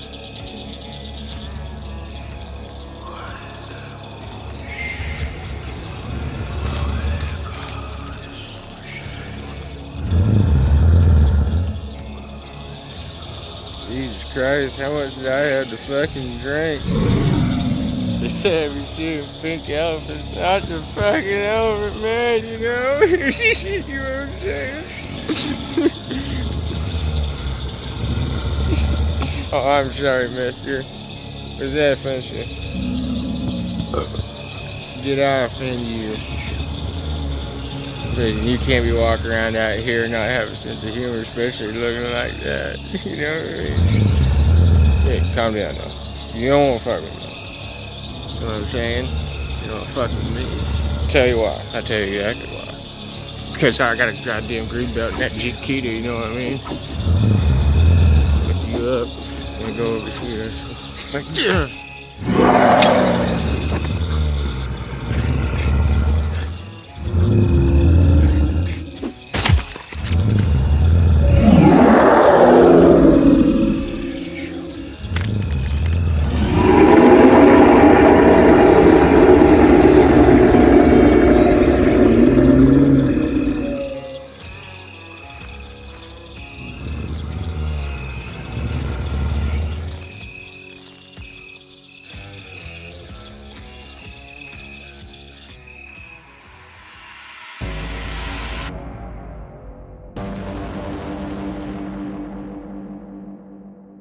You know, all bullshit aside, I never heard fuck all about a cursed tape. I say dead is dead, and cheap rent is cheap rent. I hear that. Man, I don't know, guys. What if no one wants to show up here because all that urban legend stuff? No way, dude. If anything, more people are gonna want to come check it out. And you know why? Because this video store is historic.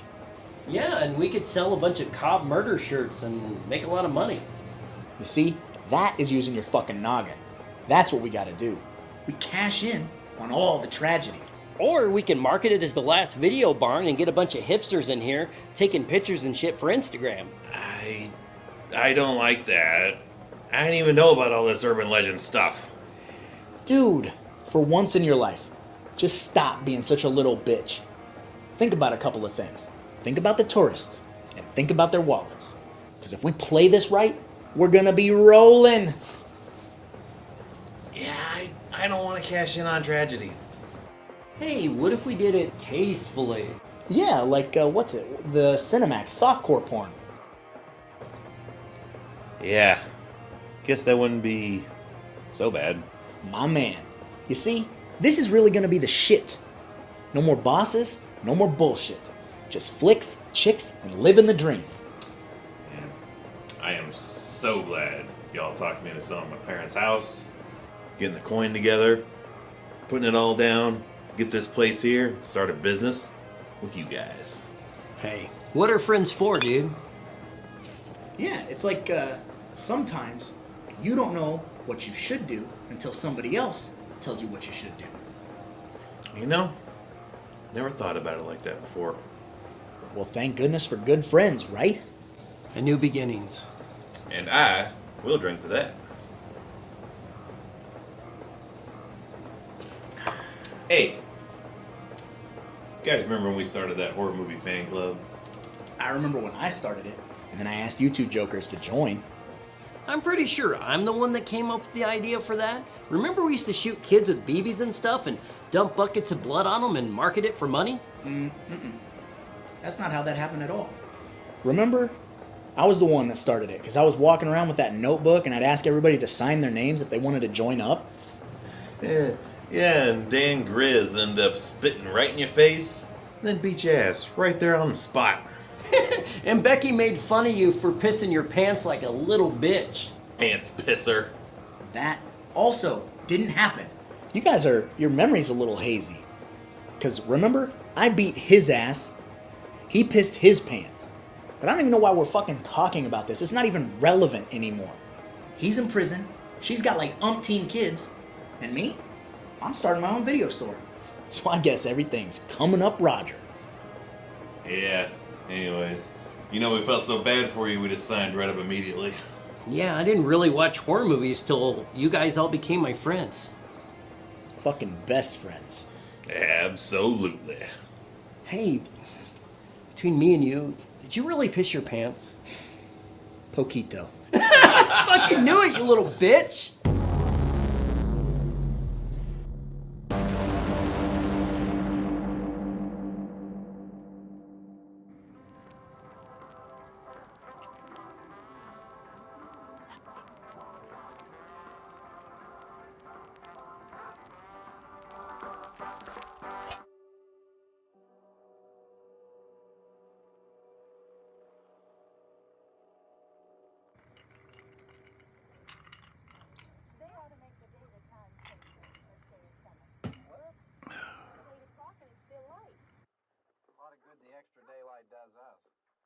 You were a good boy.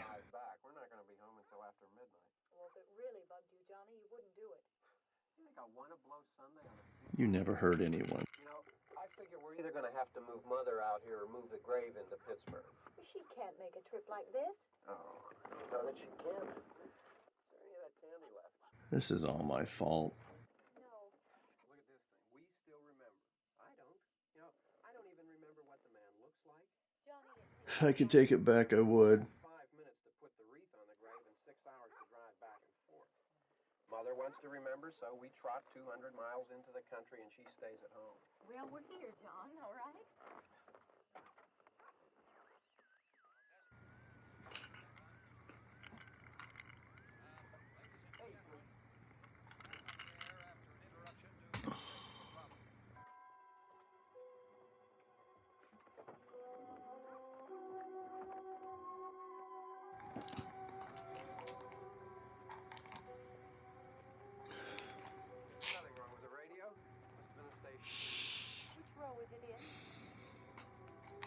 forgive me.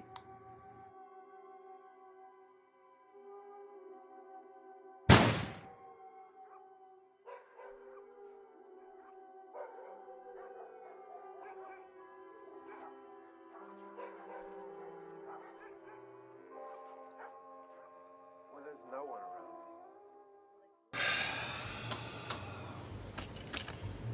I don't know about this, guys. You think we can even compete with streaming nowadays? I can watch cake farting videos on my phone. Who's gonna come in here and rent videos from an actual store? Dude, it's nostalgia. Listen, if we open this place, especially with an angle, people are gonna flock here. Yeah, people want to remember what it's like to rent movies and walk amongst these aisles. Absolutely. And with that Cobb Kids murder bringing in all sorts of weirdos, too. I don't like weirdos.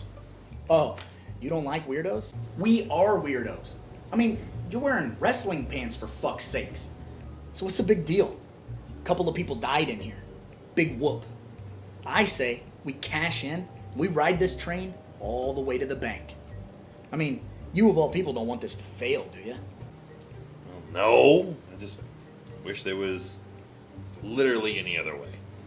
I'm with Roger on this. I don't want to go back to working at some bullshit factory. Plus, my boss made me work a whole hour overtime, and I'm not cut out for that shit. You see? You see that shit? That's 2 against 1. I win, you lose. So why don't you just shut the fuck up for a minute, start enjoying being your own boss.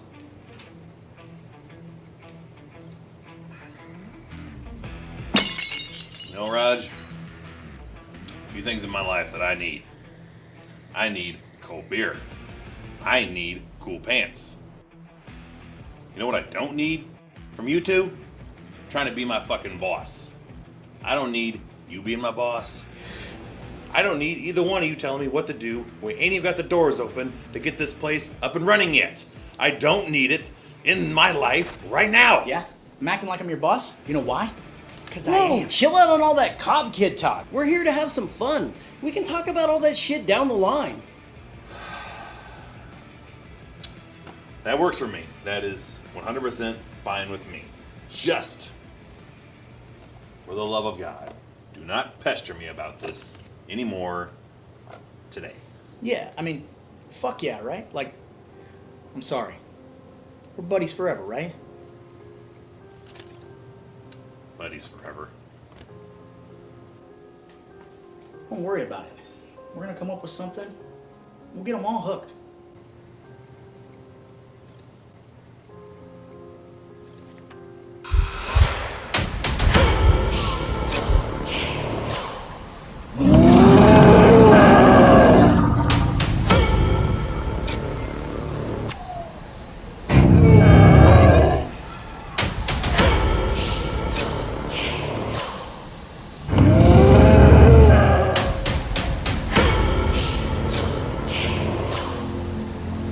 You looking for some late night street tacos? Ike, you feel me? You couldn't pay me to fuck him. That's okay, honey. You can pay me to fuck you. Give us a second. Oh, shit. ¿Qué putas estás haciendo, güey? ¿Qué putas estás haciendo, pendejo?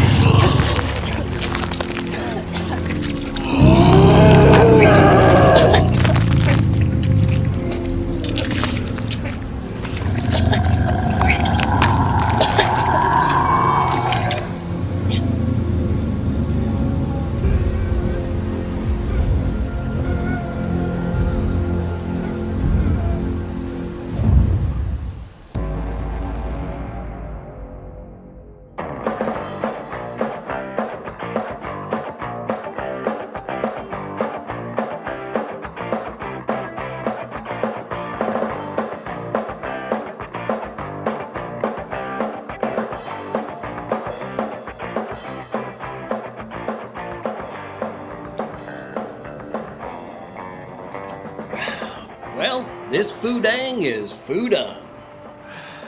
You know, brother, it's always water if you run out of beer. That's gross. Is the water even turned on here? Well, there was a couple hobos in back washing their balls in the sink.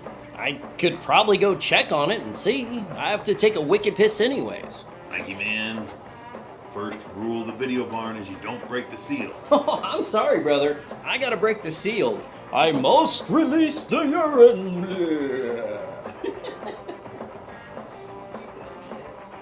Silly ass bastard. Fucking Mikey, man. This is great though, isn't it, brother? Staying up all night, horror movies, hanging out. Truth.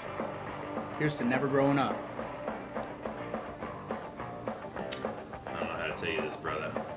Man to man, brother to brother, I think you done growing. Was that some sort of short joke? Swerve, bro, I got Okay, and what's that? What does that mean?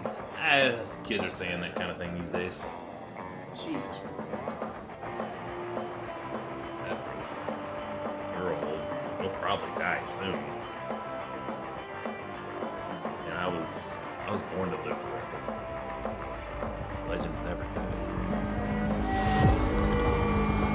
You know that part of horror movies when someone goes off and then somebody else says, boy, Steve's been gone a long time. Maybe that's what's happening right now. Fluoride is in the water around here. You think it's a conspiracy theory? You think I'm crazy? Fluoride is in the water. I mean, seriously, how long does it take to piss? He has got a child's bladder. It's just everywhere. On screen. That's when you have kidney stones. Those hurt. Real bad. Hey man, one of us should go check on that. Not it. Not it. Damn it. Oh, Jesus Christ, dude, I didn't see you there. I told you bums to get the fuck out of here. Jesus. I said to get the fuck out of here. Everything come out all right in there, Mikey? Yeah, man, did you piss all over yourself? There you are. Finally, dude, we thought you died.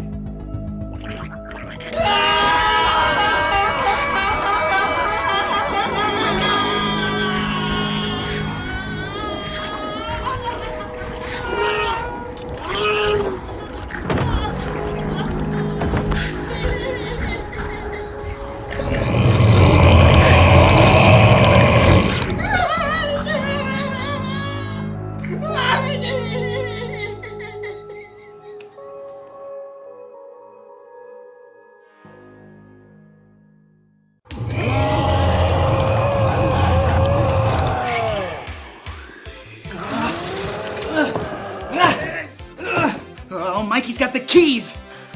Mother of God. Look, the only way out of here is through him. You mean around him, right? No, through him. We gotta fuck him up. We gotta kill this motherfucker. Look, I'll keep him busy for a minute. I want you to sneak around, find something to fucking brain him with. He can't take us both, right? What do you want me to hit him with? I don't know, you'll think of something. Yo, Joaquin Phoenix. Let's dance.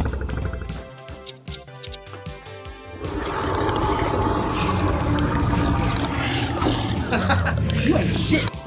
Nope. You're useless.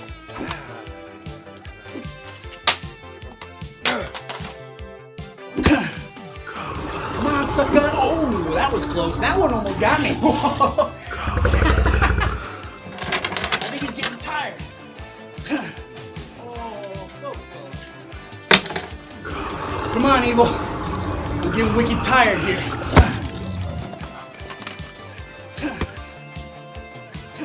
Come on, man. You're like super slow. Nope. Come on, Evil. I'm getting a little woozy.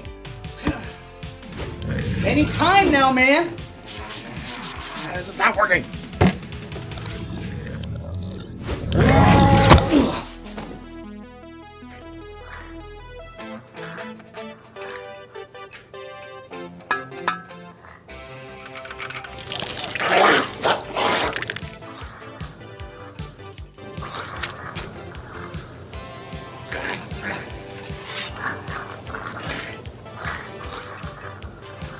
Hey, Raj! I'm coming!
cop, kid. The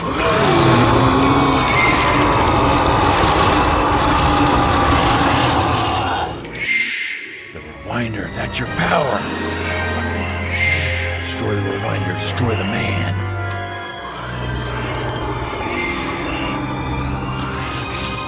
Kill the rewinder, kill you.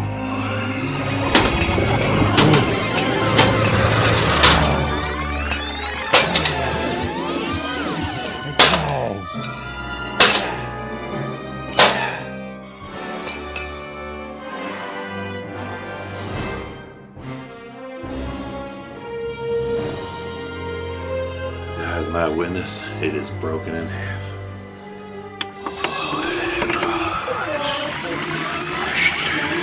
Are you fucking kidding me?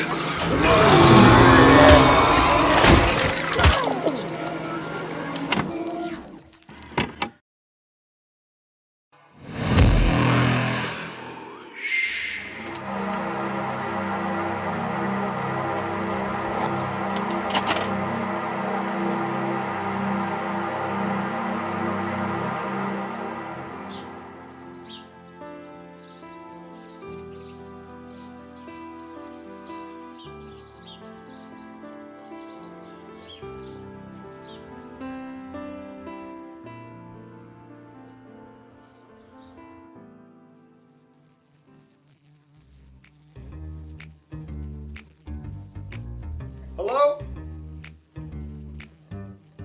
Hey! Anybody here? Here to check out the electrical?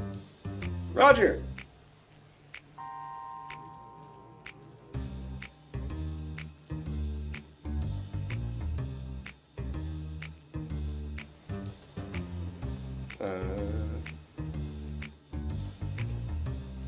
Still billing somebody, god damn it.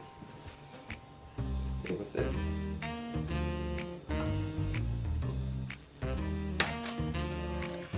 Could be a point.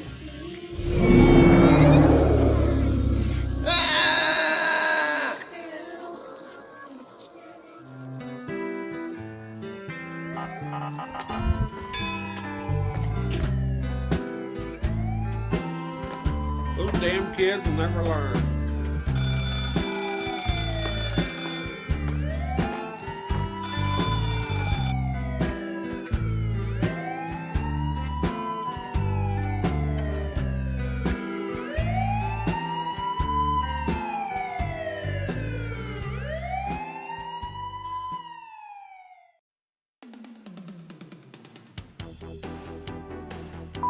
Freak, hooker, close, take two. New beginnings, Mikey close, take one. Behind desk, take one. Evil close, take one. Through him, Roger close, take one. Everybody settle? Electrician mid, take one. Hello? Diopter, take one. Go ahead and test. Yeah, you oh gosh. Sorry. Give it to her so she knows. No, I didn't. Again, the gag reel is going to be great.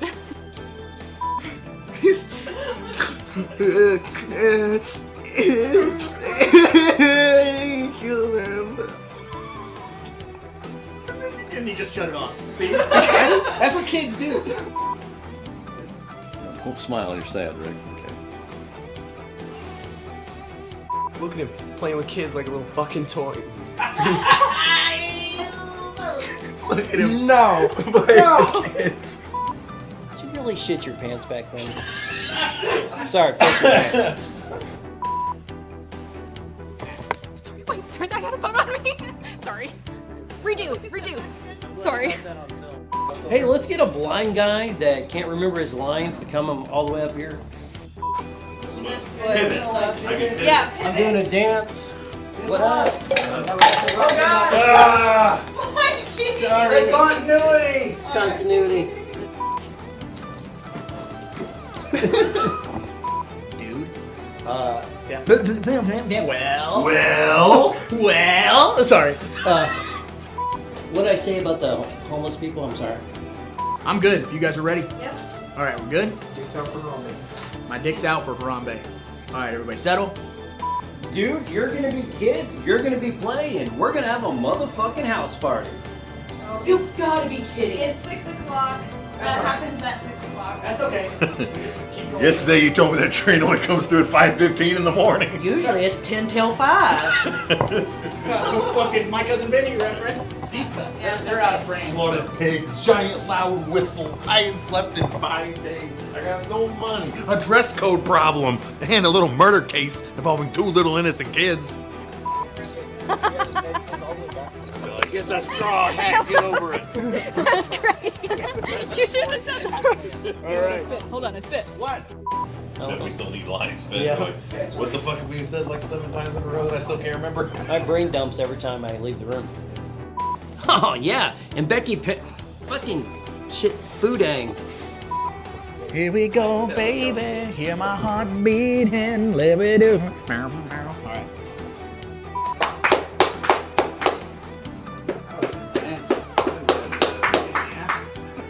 Well. Okay. Yeah. So. Well. Will you say well, right?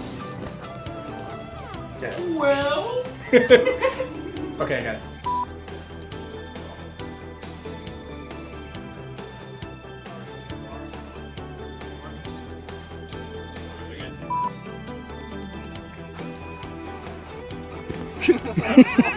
I caught that. Lick my lips after.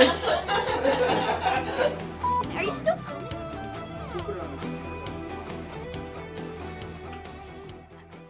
Yeah, wait. Holding for cars. Game on. Holding. So people gotta drive by. What's happening? It is Thursday at 3:20. All of you are very patient. We're all doing a great job and I'm having a blast. Are we gonna get to Titty Paradise or not? I want to get the titty paradise. I've been trying to get to Titty Paradise my whole life. Plenty of We got a room. fucking 18-wheeler coming. We're all gonna get You sunburned. want to pick a less populated town next time? There's fucking 32 people in this town. They're all right Well, here. we've seen at least half of them. Cannot wait to be laughing about this.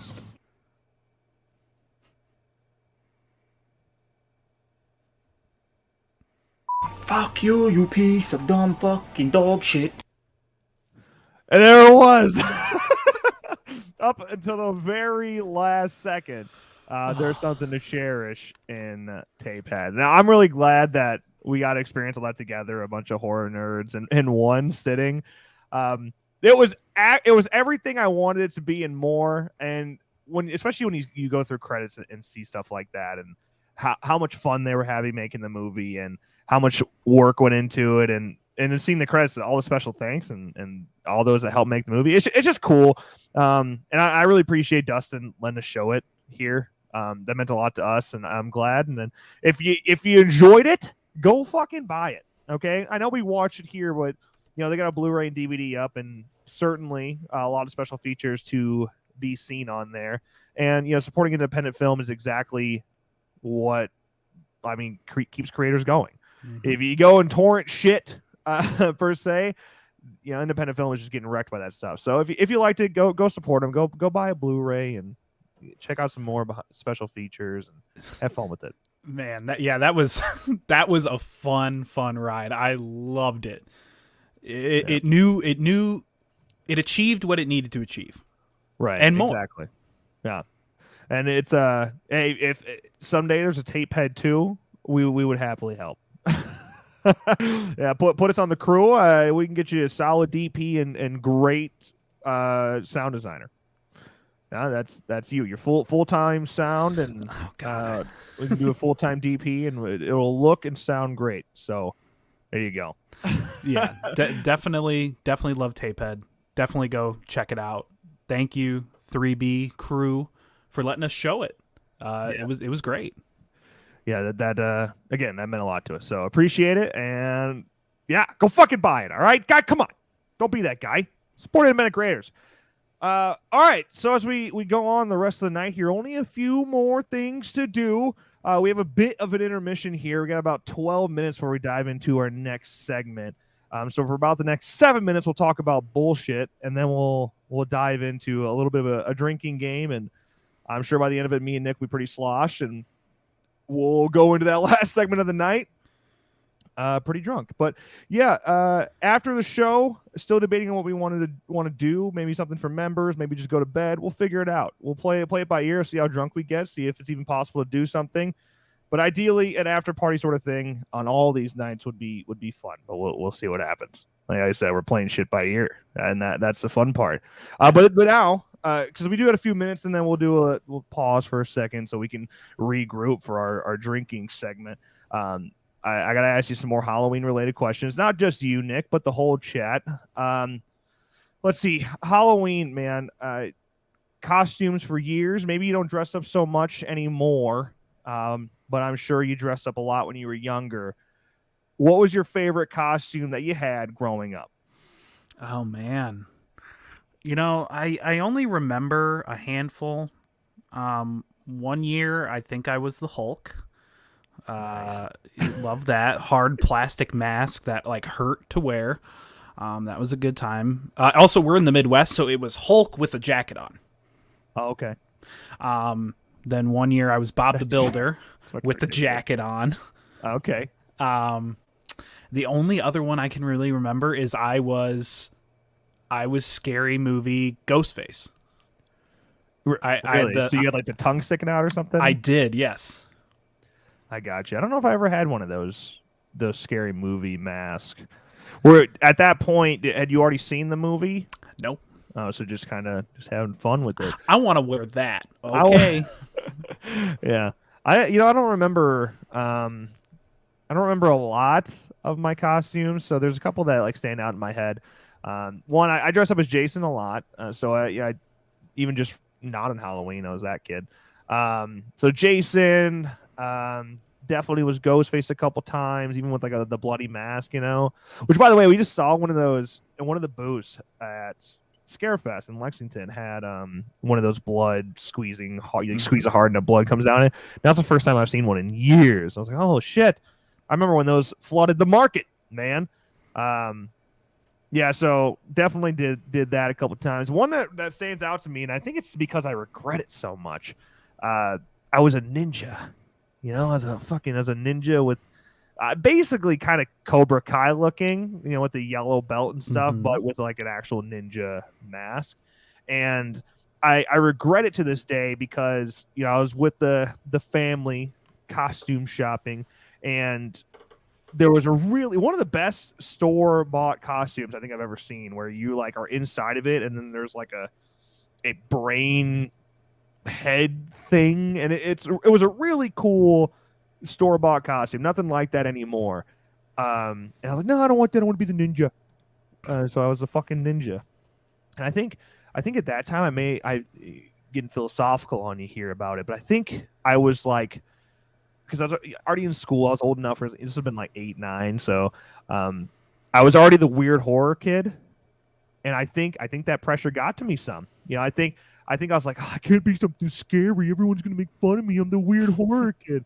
And obviously, that feeling of being the weird horror kid didn't last very long because stuck with that shit. And here we are today, now hosting a very much horror-driven Halloween virtual convention. So, yeah. Just wanted to tell you that story. I hope you enjoyed that. That's a good one. Let's see. Other Halloween-related questions. Let's see. Do you think if you moved out of the Midwest, Halloween wouldn't feel as special anymore? I think so. Who was I watching? I was watching some streamer posted a video on YouTube, and they used to live in the Midwest. Now they live in LA, and they are like, yeah, like no one has Halloween decorations out here. Like it's just not, it's not the same. And they showed their house, and it was all decked out, and they're buying costumes and pumpkins for jack-o'-lanterns, and none of their neighbors did. And and just a part of Halloween is the cool, crisp air. Yeah. Yeah. I mean, like if you live somewhere where it is always like super warm and you don't really get to capture the colors changing, the leaves changing, like I think that's a really, really important piece to Halloween, not just like fall, but Halloween. And when I feel like without that, it would be weird. I don't know. I think about that all the time. Yeah. Yeah, I think if I was gonna move, it's almost like everyone comes to home for Christmas because it snows at home. It's like, oh well, I want to be somewhere it snows for Christmas. That's how I feel about Halloween. I'm like, I want to be somewhere where the leaves fall off the trees at Halloween. Yeah, see, there you go. There you go. See, envy the Halloween vibe of the Midwest, and that's exactly it. Okay, so you want to take a quick break? You got anything else you want to say first? Yeah, sure. We can take a break. Okay, then that's what we're gonna do. So we're gonna take a 5-minute break. Grab some drinks. Actually, if you want to play along in the drinking game, legitimately grab some drinks and meet back here 5 minutes, and we'll take on a little bit of a drinking game with you, and we'll see how it goes. Okay. All right. Be back soon.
And we're back. Okay, so we're all situated here. The way this thing's going to work, it's a name that movie guessing game. What's going to happen is I have, I think, 6. I literally don't even know because I had to make this very, very fast. Okay, this was the last second segment, but we wanted to throw it in. So we have 6 clips. There are 15 seconds total, okay?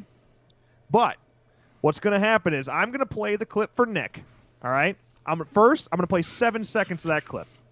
If Nick can guess it, what movie it's from, ideally the scene as well, too. I think that's kind of fair. That way you're not just bullshitting throwing out movie titles. But if you name the movie and the scene it's from, in the first 7 seconds, I have to take a shot, and you just have to take a drink, all right? If I have to play it again, and the whole 15 seconds plays and you guess it after 15 seconds, then you take a shot, I take a drink. If you don't get it at all, we thought about this. We're like, what do we do if you don't get it right at all? Well, we decided we'll just bolt to take a fucking shot. so if you fuck up, even though I set you up to fuck up, I get punished for it too. I mean, whatever. The point is that we're just gonna have a good time and drink on Halloween weekend. So yeah, that's how it's gonna work. I have not eaten since 11 o'clock this morning. So. Oh, well, hopefully you at least get a couple within 7 seconds, so you're not taking a shot every single time. I hope so. Yeah. As for drinks, so my drink is I have like 8 of these fucking red, white, and blue Smirnoff Ice. Obviously I'm not gonna take a sip then because they're weak sauce. So I'll take a good little chug for you every time if that comes about. Maybe I'm doing shots every time. For shots though, I got real sauce, got some Jim Beam. All right. So those are the awkward drinks of choices tonight. And I'm drinking my shots because I don't have a fucking shot glass here. I'm using my Uncorked Wine Festival plastic wine glass. Huh? Quality stuff. Yeah, I got my cup right here. It is straight Crown Apple.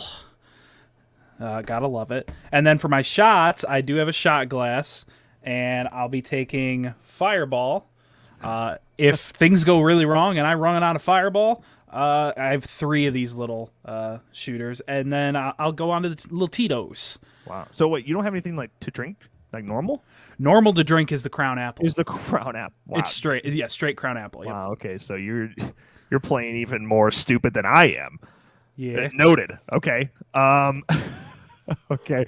Let me go ahead and import these clips here. I did them on one file, but bear with me if things go a little funky here. Let me start. I gotta get her in here. I'm just gonna pour myself a shot, just preparing. Okay. Now I also can't really see the time on the fucking clip, so I'm kind of guessing where 7 seconds is. I'll put my hand up or something, count it myself. This is a complete mess. All right, we're just having a good time. All right, Nicholas, are you ready? I guess.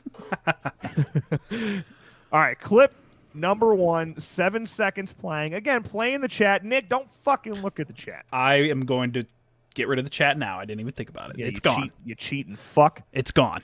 All right, here we go. First clip.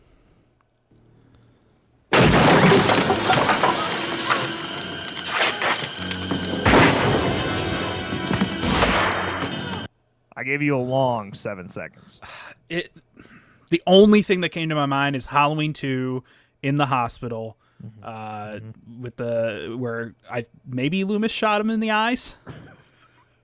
Okay, so you're picturing like what, Michael going through the door, or that's the scene you're thinking? I think so. Yeah, like she's about to turn the gas on, maybe, or getting close to it. Okay, all right. Well, that's wrong. Shit. Not only is it the wrong scene, but it's the wrong movie entirely. Damn it. All right, so don't take any drinks yet. Hang on. Let's see how you handle the whole 15 seconds. The clips, you can't see this. I didn't make that clear, huh? Audio only. Obviously, if you can see the fucking scene, you're gonna get it right, unless you are just a fake fan. Also copyright. It doesn't have 15 seconds though. So yeah, there you go. That was 7 seconds for you. You know, I was thinking, I'm like making the clip, I'm like, oh, this is kind of easy. But I'm like, oh wait, I guess in the moment, if you know what it is, it's obvious. Does that make sense? Yes. Okay, all right, here, full clip. I'll be quiet.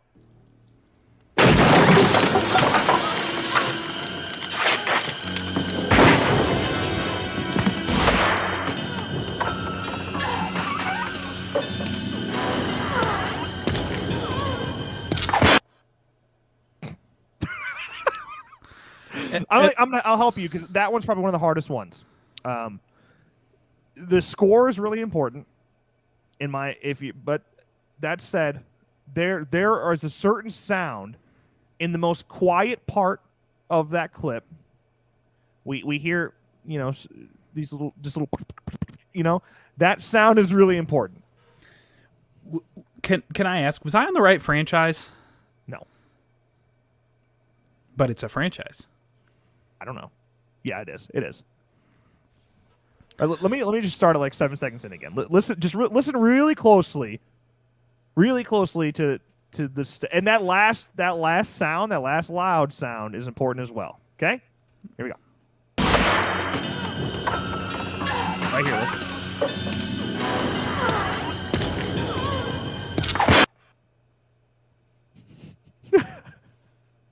Do you hear the sound that leads up to the crash?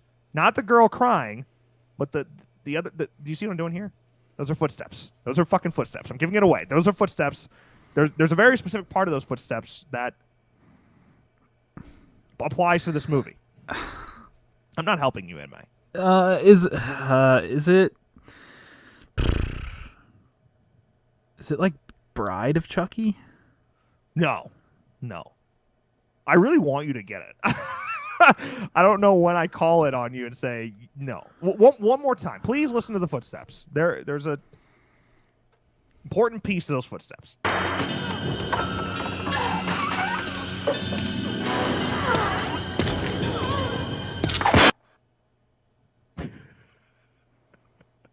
Anything from there.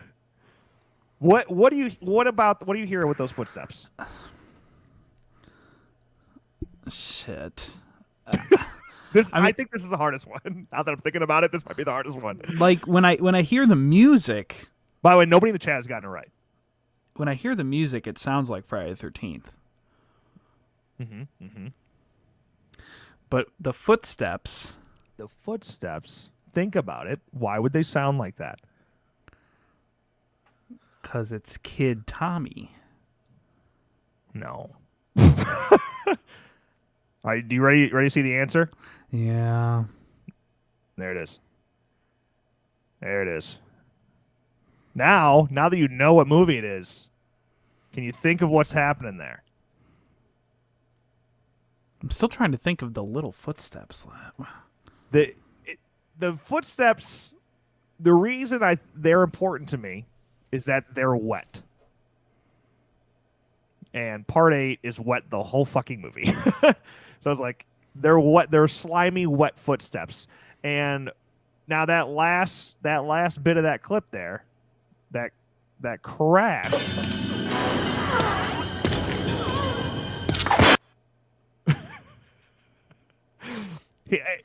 It's when he throws her into the mirror. All right? That's what's happened there. Yeah, I think I can get it now. I think I get it now. So that's a shot for me. Yeah, and I'll take a drink for you. Oh wait, no, it's a shot for me too because you didn't get it at all. Fuck, I shouldn't have made it so hard. All right, I'm in with you. It's not a very big shot, but there's certain. It's a little baby shot. So you got like a medicine cup there. Yeah. Julie noted. Let's go. That was basically a shot. Actually, there was a little bit more in there than I thought. Been a while since I had Fireball. I had Fireball upstairs. I thought about it.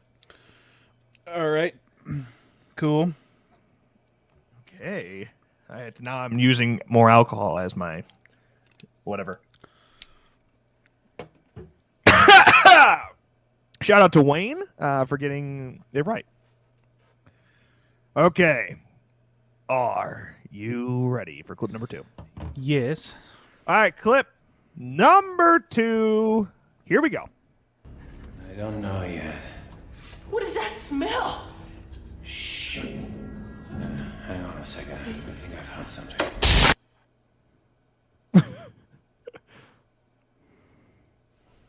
Anything from that, partner? I'm gonna be honest with you. I was only kind of listening when I cut that clip together, and I'm realizing now that was unbelievably obvious. So, I mean, the only thing that comes to my mind is Saw, but it is Saw. It is Saw. Yeah. I fucking didn't realize that Adam had such a distinct line in that clip. That's my bad. Okay, so I guess that's payback for the last one and having nothing distinct about it. Woohoo. So I'll take my shot, and we'll move on. All right. You still gotta take a drink though. That's part of the rules. Oh, is it? Yeah. Oh, okay. Yeah, that way, no matter what, we're forced to drink something every round. That's the stupidity of this game. We're having fun. This is fun. We're having fun. I gotta work in the morning. Oh yeah.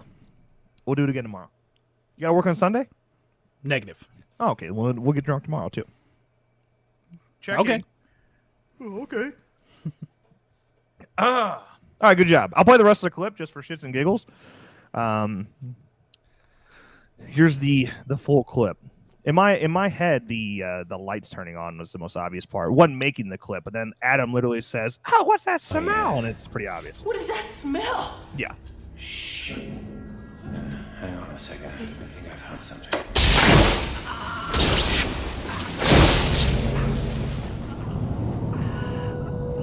There you go. That was the full clip.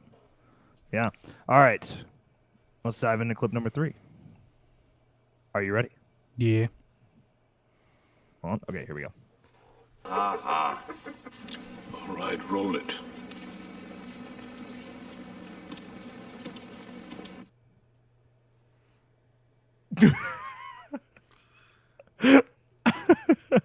You get anything from that? Hellraiser. Well, I mean, come on. I don't think you would be able to just pull any clip from Hellraiser. I told you everything in here are movies not that you've just seen, but movies you know. Other than Saw, that's probably like the one oddball out. I mean, you know that movie, but I would say that's the one you've probably seen the least in this game. Damn it. Can I hear the first part again without moving on? Or not? Oh, are you trying to say that I interrupted you? Oh, I see. Oh, yeah, I got you. Yeah, that's fine. You listen as many times as you want. I think that's fair. All right, roll it. I take it you have it? I think I got it. Yeah. Is it time for the big giveaway? It's time for the big giveaway. Halloween 3. Yeah. And Dylan Smithy also jumped on that shit and got it right away. So, yeah, good job. You had to play it twice, though. No, I'm just kidding.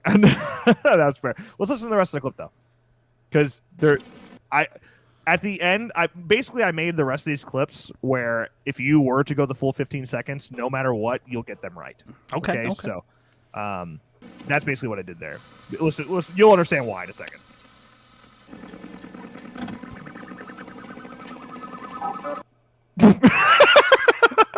You can't not. Yeah, I was like, it doesn't matter how short you make it. It's a dead fucking giveaway. Yeah, so that was Halloween 3, which we got to the first 7 seconds. Yes. Yeah. Right, so, dilly.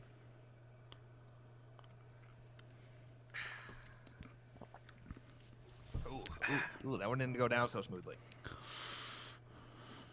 Yay. This is a great game. I love it. Actually, I do. Poured a little more than I wanted to in that one. I love games like this, so I wish we had like 100 clips, but we don't have that kind of time, you know? Maybe next year. Yeah. So that was probably the movie you know the most in all of these, but like I said, you do know all of them. Okay. Okay. Next clip. Next clip. Roll the clip. Here we go. Okay, bye.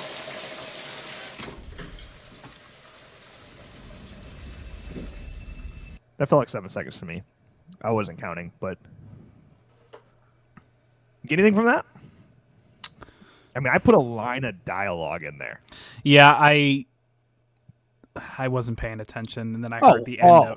I heard the end of it, and I'm like, oh fuck, I needed that. All right, playing it. I'll play it again. Here we go. Okay, bye.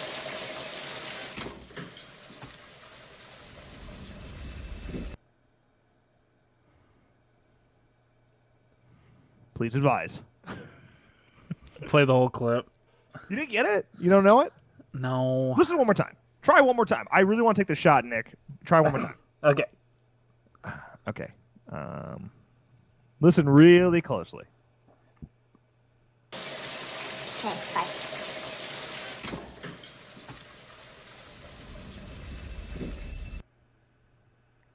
Nothing? Nothing's clicking? Oh my god. Nothing's clicking there with that one? No. I need the full... Wait, was that the full clip? That was not the full clip, no. And I don't know how much the full clip's going to help. I thought the beginning may have been the most helpful part. All right, I'm turn my volume up. Play the full clip. Full clip. Full clip coming at you with supersonic speed. And here we go. Okay, bye.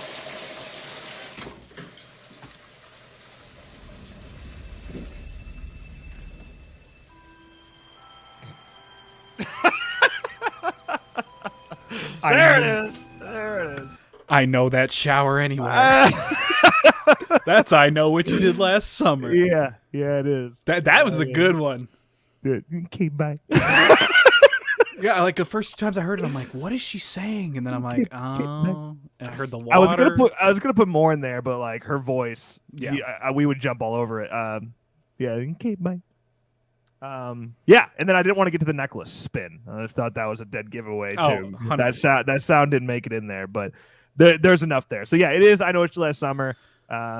Simone said it, but he had a question mark, so fake. It doesn't even fucking count. Then he was like, or Scream 2. And that one doesn't have a question mark, so that was his real answer. Whoa. Yeah, exposed. You have a shot. I have a drink. All right. I'll take a good little ice.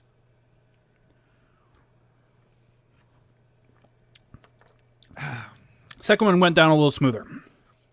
Motorcycle has COVID. I saw that during the intermission. Hope you feel better, dude. Yeah. Survive for us. Glad we're a good distraction. Hope you feel better soon, man. Yeah. Man, I'm a fake fan then.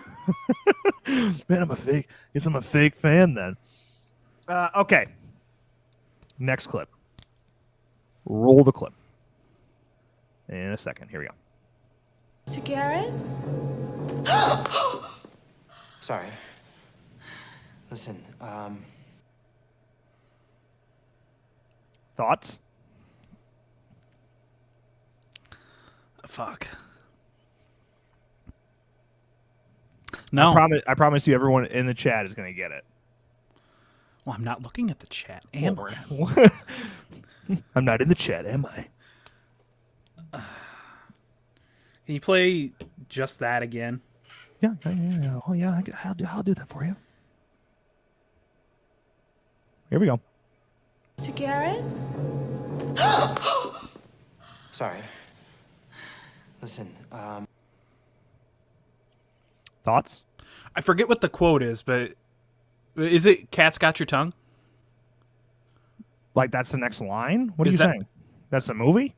No, is that not what she said? No. No, and if you I was wondering why you haven't gotten it yet. I think if you put together what she says, I think you'll get it right. Turn volume. All right, here we go. Mr. Garrett? sorry. Listen,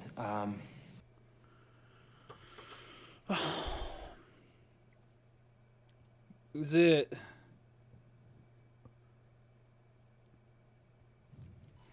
Is it Halloween 2? Is it when? Well, is it Halloween 2? Yep. Oh, thank God. He read the chat. This is bullshit. I'm not reading the chat. I swear. Oh, look at this. Look at this. Boom. Boom. Boom. Oh, so I'm just dumb. It took all me. these fuckers, man. It took me to hear it 10 times. Is that? Oh, I'm trying to think of when it was. Was it when the nurse was in with Lori and then what's his face sneaks up on her? Yeah, I mean, it's not when she's like specifically in with Lori. It's when she's looking for Mr. Garrett, can't find Mr. Garrett, and then it ends like that scene will end with her finding, Dr. Minkster. Right. Yeah. Right. So. All right. Well, I'm glad all you got it before I did. But Oh yeah, they were on top of that shit. But I still did. You play the full clip? No. Here, I got you. Full clip coming at you with supersonic speed. Mr. Garrett? Sorry. Listen, I can't find anybody. Bud's gone. Mrs. Alves is gone. We gotta Ready? find Lori. There you go. I was really dodging that last piece of that clip. All right, shot for me. Got a little on my conjecturing shirt. Get yours at, I don't even know what their link is, tpublic.com something. Just, /cast.network, find your way there. You're welcome. All right, I'm feeling really good. I'm feeling really good. I'm feeling pretty good about my chances. little trouble there. Little trouble there. What is this, the last one, I think? Clip 6 coming at you. Let's see. I don't even know what it is. I totally forgot. Here we go. Oh, I remember.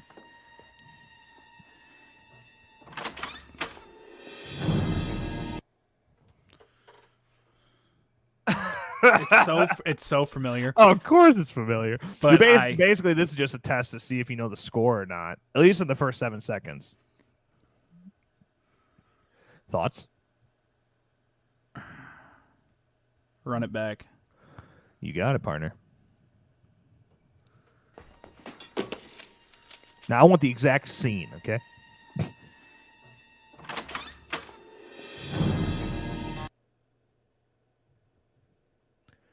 I showed a little bit more than I wanted to.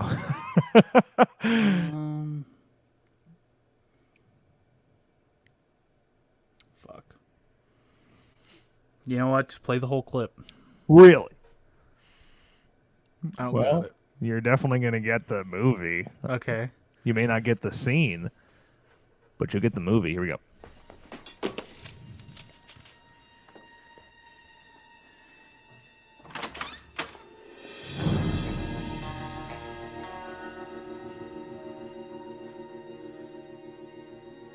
Gail! Gail! Is it? Well, it's definitely Scream something. Man, it's funny. I know the score of this specific movie so well. I mean, I can just it all just plays in my head. Is it Scream 2? It's Scream 2. Yeah, it's Scream 2. Which the first one to say Scream 2 was Mystic. Actually, how about that? I'm trying to think of the scene. Is it when they're in the that auditorium area? Yep. Yeah. So, is that when she's in the recording booth? Yep. Yeah, and then he walks in. Gail. He steps in the pizza. All that. Yep. That's it. Gail. Gail. Yeah. So that's the last clip I have. I kind of wish I'd have made more now because that was a lot of fun. We should do another segment tomorrow. Sneak it in with like 15 clips and just. Same game tomorrow. Even though we also have F13 trivia tomorrow, which we're giving away this hockey mask. What? I wish a camera did it justice, because it really is good. It's made out of resin too, and it's really nice. It's good. It's really good. Straps are nice too. Just saying, genuine leather. All right, so I got asked for the full clip, so I'm taking a shot. Oh yeah, I guess so. I'll take I can finish my Smirnoff, my ice. Dilly.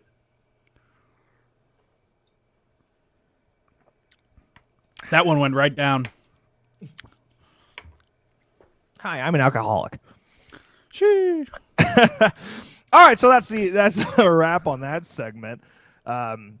We only have one left, and it's hosted by Handle with Scare, who I believe is still in the chat somewhere, waiting for this wonderful segment. The topic they're discussing is the return of the hold on. Giallo. I've always been given shit on how to say it. So I got you know what, hold on, let's play it back. Let's play it. Oh, I don't have it open anymore. Giallo. It's not Giallo. It's like it's Giallo. like Giallo. I think it's like Giallo. Giallo. Hierro. Final answer. Hierro. Giallo. Hierro. Okay. Which, by the way, even though I can't fucking say it, some of my favorite movies of all time. I mean, the slasher genre doesn't exist without giallos. Okay. I mean, some of the best movies of all time, like Blood and Black Lace, is one of my favorite movies of all time. I think it's one of the best murder mystery whodunit movies of all time. So it's a topic that I really love, which is why I wanted to close out night one with it, because I think there's a lot of people who watch our stuff who are big slasher fans, but don't know that side of splatter films. They don't know splatter films, and that is what Giallo. That is what giallos really are. I mean, they kind of like started the splatter genre, and it led to the slasher genre. So every horror movie that we talk about, Friday the 13th, Halloween, Black Christmas, they could all thank giallos. So yeah, and I don't think I have anything else to say. Do you have any closing statement? We do have a conclusion at the end, but I'm just I mean, if I'm still able to form coherent sentences, I am a lightweight, so maybe. This was a fun day. Yeah, I mean, we're coming back. Yeah, we'll talk about the deets tomorrow, like what we're doing tomorrow after this. But it was fun. Yeah, seriously, take a good close listen to this next segment here, because I think you can learn a lot. Okay, is that it? Anything else? It's always fun diving into the transition side of live streaming. Yeah, pre-recording all this would have been way easier. Why don't we do that? Because we're busy. Noted. All right, here we go. Wrapping things up with Handle with Scare. Make sure you check out their show. Links in the description. Links will be in the chat. Moving on. Enjoy.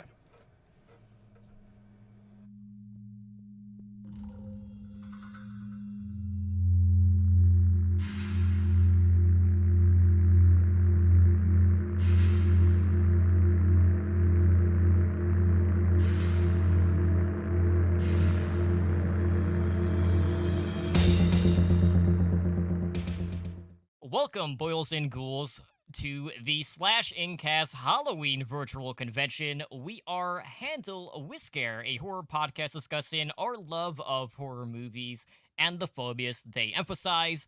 I am your host, Simply Drunk, and tonight I'm being joined by my co-host, Holly Hooch. And Holly, it's been an interesting year for horror fans. We've had arguably two of the most polarizing movies of the past, dare I say, decade, in consecutive months, with James Wan's *Malignant*, which we'll be talking a little bit about tonight, as well as the continuation of David Gordon Green's Halloween trilogy and the release of Halloween Kills.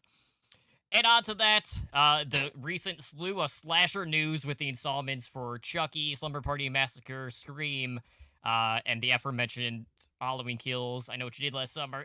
There's been so much stuff kind of compacted into Spooktober in this small little window that we have here. October as well. And it's just like I have not remembered a Spooktober this stacked in such a long time, where it's been a lot of good news for horror fans, just outright.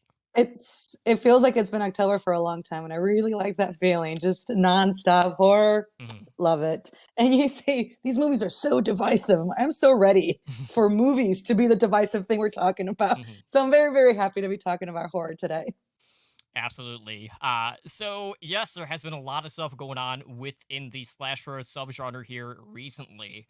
But there's been another subgenre this year that has seen some much needed love, and is also home to personally my most anticipated release of the year. So tonight, we're talking about the recent Giallo releases, and we're gonna set the stage for Edgar Wright's upcoming release of The Last Night in Soho, which is gonna be in theaters right around when this is airing at the virtual convention, because it comes out at October 29th. So I cannot wait to see that in theaters. So I feel like the best place to start, as with anything, is of course at the beginning.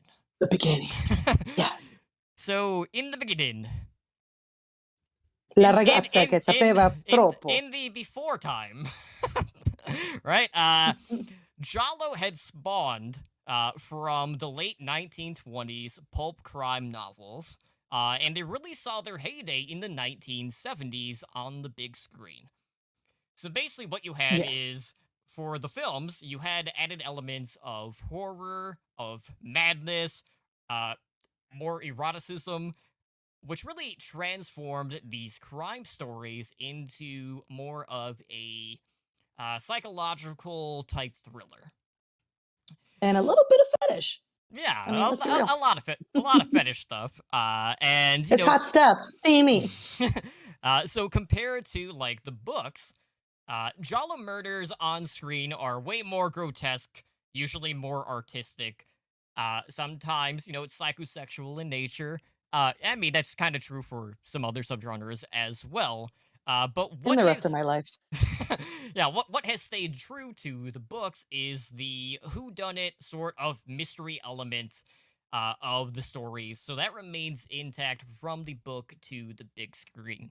And, that's basically the foundation of Giallo movies, but there's more to it than that. But a lot of it revolves around trying to figure out who the murderer is. So it's a genre that didn't really translate that well to the American audience. But I mean, we do have neo-Gialli, which are basically Giallo movies that are made outside of Italy, because Giallos are specific to Italy itself.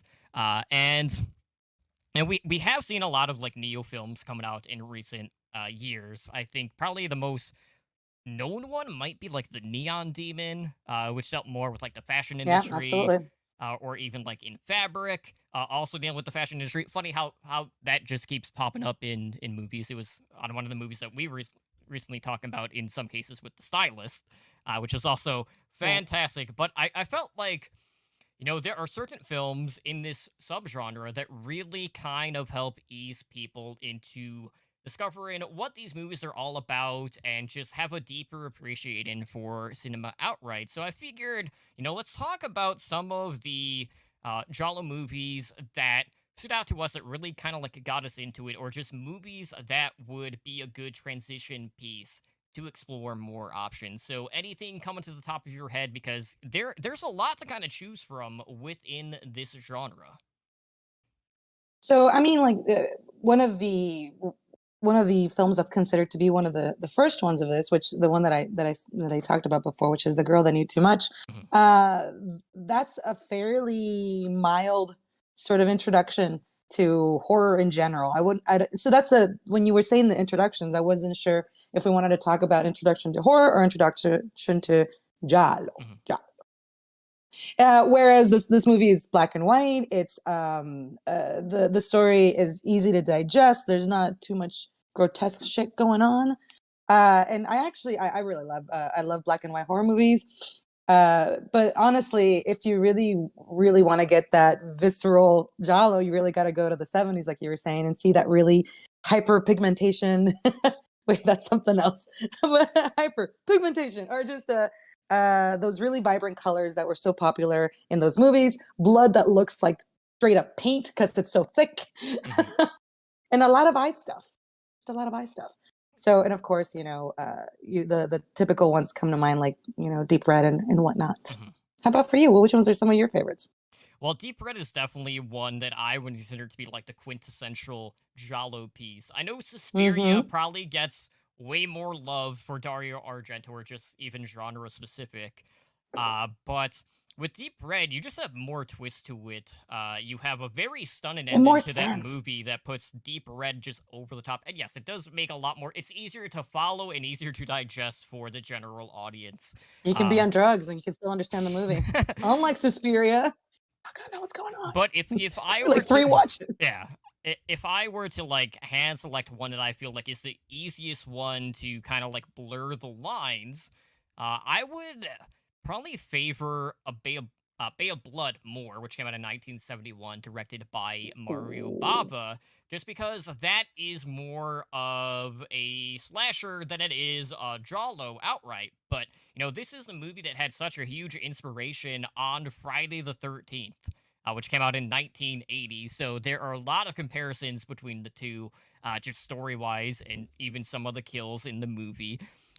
But, that's probably the easiest comparison piece that someone can have. So if you like Friday the 13th, and if you haven't really checked out a ton of Giallo, Bay of Blood is the one to check out. So I believe it might even be on Shudder. I'll have to double check on that. But that's the go-to one for entry-level, viewers. I like it. Nice.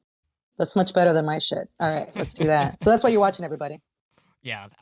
The other one I would recommend came out in 1980, and that is Dress to Kill, which was directed by Brian De Palma, which is another good like jolly film that offers like the psychological issues, mostly centered around sexuality. So like if you're into more of the psychosexual stuff, Dress to Kill, more up your alley.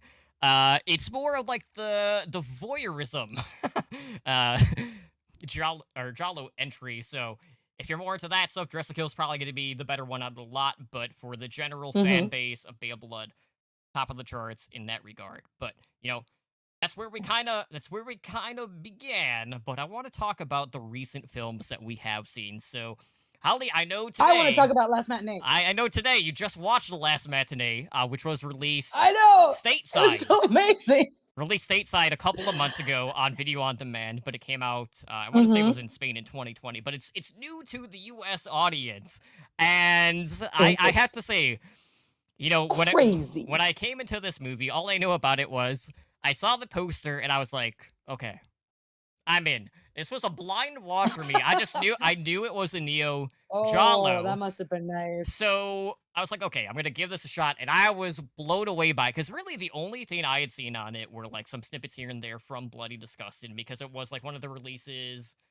with, I think, Dark Skies was who produced it. So that's how it got the release here on the stateside. And I know they got like a Blu-ray release coming via Arrow to the UK this December. But why don't you go ahead and talk a little bit about this film and your impression on what you got to see displayed on screen? Impressive.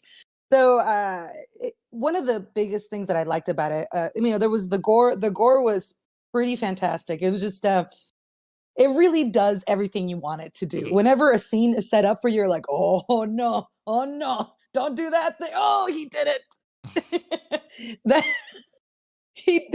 The killer did that no less than like 4 times, where I was like, don't you do that. Oh, he did it. But what my very favorite thing about this movie is it's set in a movie theater, of course, Last Matinee, and it's a not very well attended movie. And I think actually the movie that they were watching was hilarious, because clearly it was made for the movie. It was a baby movie. It was a movie within a movie. And it sucked. But what was really fantastic, so we have all these different groups of people that have come to see the movie. And when I say groups, it's not even multiples. There's one child over here that snuck in. There's one little old man over here by himself. There is a couple on a first date. There is 3 guns. There's one girl who got stood up. And the movie does such a great job about developing these characters in such a short amount of time, because you don't have to care about them, but essentially it's like a race to the finish, right? Like you don't know who's going to make it, who's not going to make it, but it gets you invested into each and every character. and then you start seeing them drop. You just start seeing them drop, and you're surprised, and it's astounding because you're like, oh, I thought they were gonna make it because he was such a nice guy, and so that part of it was incredibly fun, just very, very engaging. And then, of course, on the gory side, you have this relentless, just psycho killer who is just basically unstoppable, just because he's a large man, and the people that have the opportunity to stand up to him are at a significant physical disadvantage. Because he sneaks up on a lot of people, right? But the people that are aware of what's going on there, it's a child, it's teenage girls, and so they really have to use their wits. They really have to run like little rabbits. And it's just fantastic. And then when you finally get to confront the killer, he's just insane. I mean, his shtick is just ridiculous. I mean, it's not ridiculous. It's ridiculously gory and awful. Right. Where you're like, really? You brought that to a movie theater? Your ice cream scoop? And, not to spoil too quickly, but yeah, I loved it beginning to end. I certainly was surprised at how many people I wanted to survive. The first killer was like, nah, that guy needs to go, take him out. But everybody else was like, no, stop. Which, after desensitizing yourself so much with so much horror, it's kind of fun when you can get that loving feeling back, for sure. Yeah, I get which that. I did, and I loved it. Yeah, this is definitely one that is more, I would say, slasher elements in regards to the story than actual Giallo, but it still is the Neo Giallo in this case. But like Jolly, because it's a Spanish. And in this case, like as you mentioned, like this film is just taking place in this gorgeous theater on its set in the 1990s. And basically the audience is there because they are attending the last showing of this horror movie that you mentioned, which is just like a really terrible take on Frankenstein. Yeah. And little do they know that there is a knife wielding killer beginning to pick them off one by one. And some of the kills I really like. They all deal with practical effects in this movie, which is a plus for a lot of horror viewers in this case. And the two that I remember vividly are the slit throat smoking kill. Because the guy is smoking, gets his throat slit, and you see all the smoke pouring through like the open wound, which is fantastic.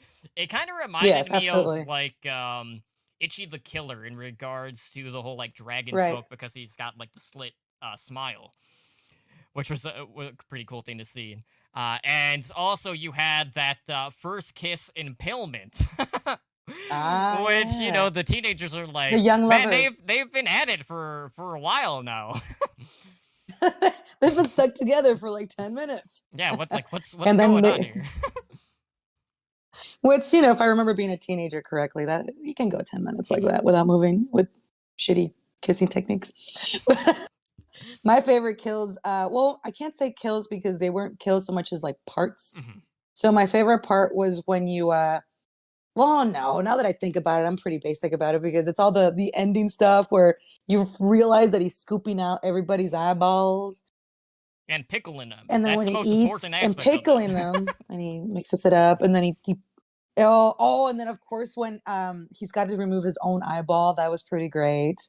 Because I mean, it gives you. We've talked a little bit about how much I like getting a little bit of satisfaction in the middle of a movie when it's a scene like that, and you have the young Anna, who's the projectionist just for the day, covering for her dad, who fights back with a shard of glass and right in the eyeball, and it doesn't kill him, even though it goes pretty deep. Yeah. It just kind of gives him the popped out eyeball, which he then has to like cut off himself, and then he apparently puts in his mouth. So yeah, there's so many times like, don't, yeah, it's a cool party trick. That's basically what it is. It's a pretty cool party trick. Although I have to say my favorite part, and yeah, again, so sorry to not be talking about kills. It's just you've got cylindrical objects, you know what you got to do, right? You got to roll them down the stairs. And that happens, and it's wonderful. And all I could think about was like, that kid is going to need a lot of therapy. Yeah, absolutely. So outside of that, we also had the September release of Malignant, directed by James Wan. And I know you haven't had an opportunity to see this, so I'm not. I tried, man. I'm not. I had the money. Yeah. I won't be super See, heavy. I've literally spent tens of dollars on this show in a couple of hours. So. Yeah. Just so you know, I am prepared. But no, I was without getting too fancy on my computer, and because I'm not at home with my regular stuff, I was unable to get it. And it's no longer on HBO Max. Correct. And so It's not on VOD yet either, unfortunately. no, So not until the 21st. You missed the window, unfortunately. But basically, what we have here is James Wan's return to horror with a completely different take, for him anyway, in *Malignant*. And, you know, we recently discussed Halloween Kills, and how that was very divisive within the horror community. *Malignant* was very true in that sense as well, where those two have probably divided the audience more than any other releases in the past 10 years that I can think of off the top of my head, which is crazy that they were back-to-back months, and then it's just like, well, people have already forgotten what came out last month. But that's besides the point. So you had some people who were raving about it, myself included, but others found the levels of absurdity displayed on the screen to be incredibly stupid. And just the way that they did things. All right. So I had peers who, you know, gave it a shot and were Mhm. basically like still engaged with it, and they were still wanting to watch it primarily just because, hey, it's James Wan. But more times than You not, show a little respect. they were just kind of like left to bewildered. They're like, well, he did all these really cool things, so this has to be good too, right? Dot dot dot. Right. And then, you know, they were just confused by what was displayed.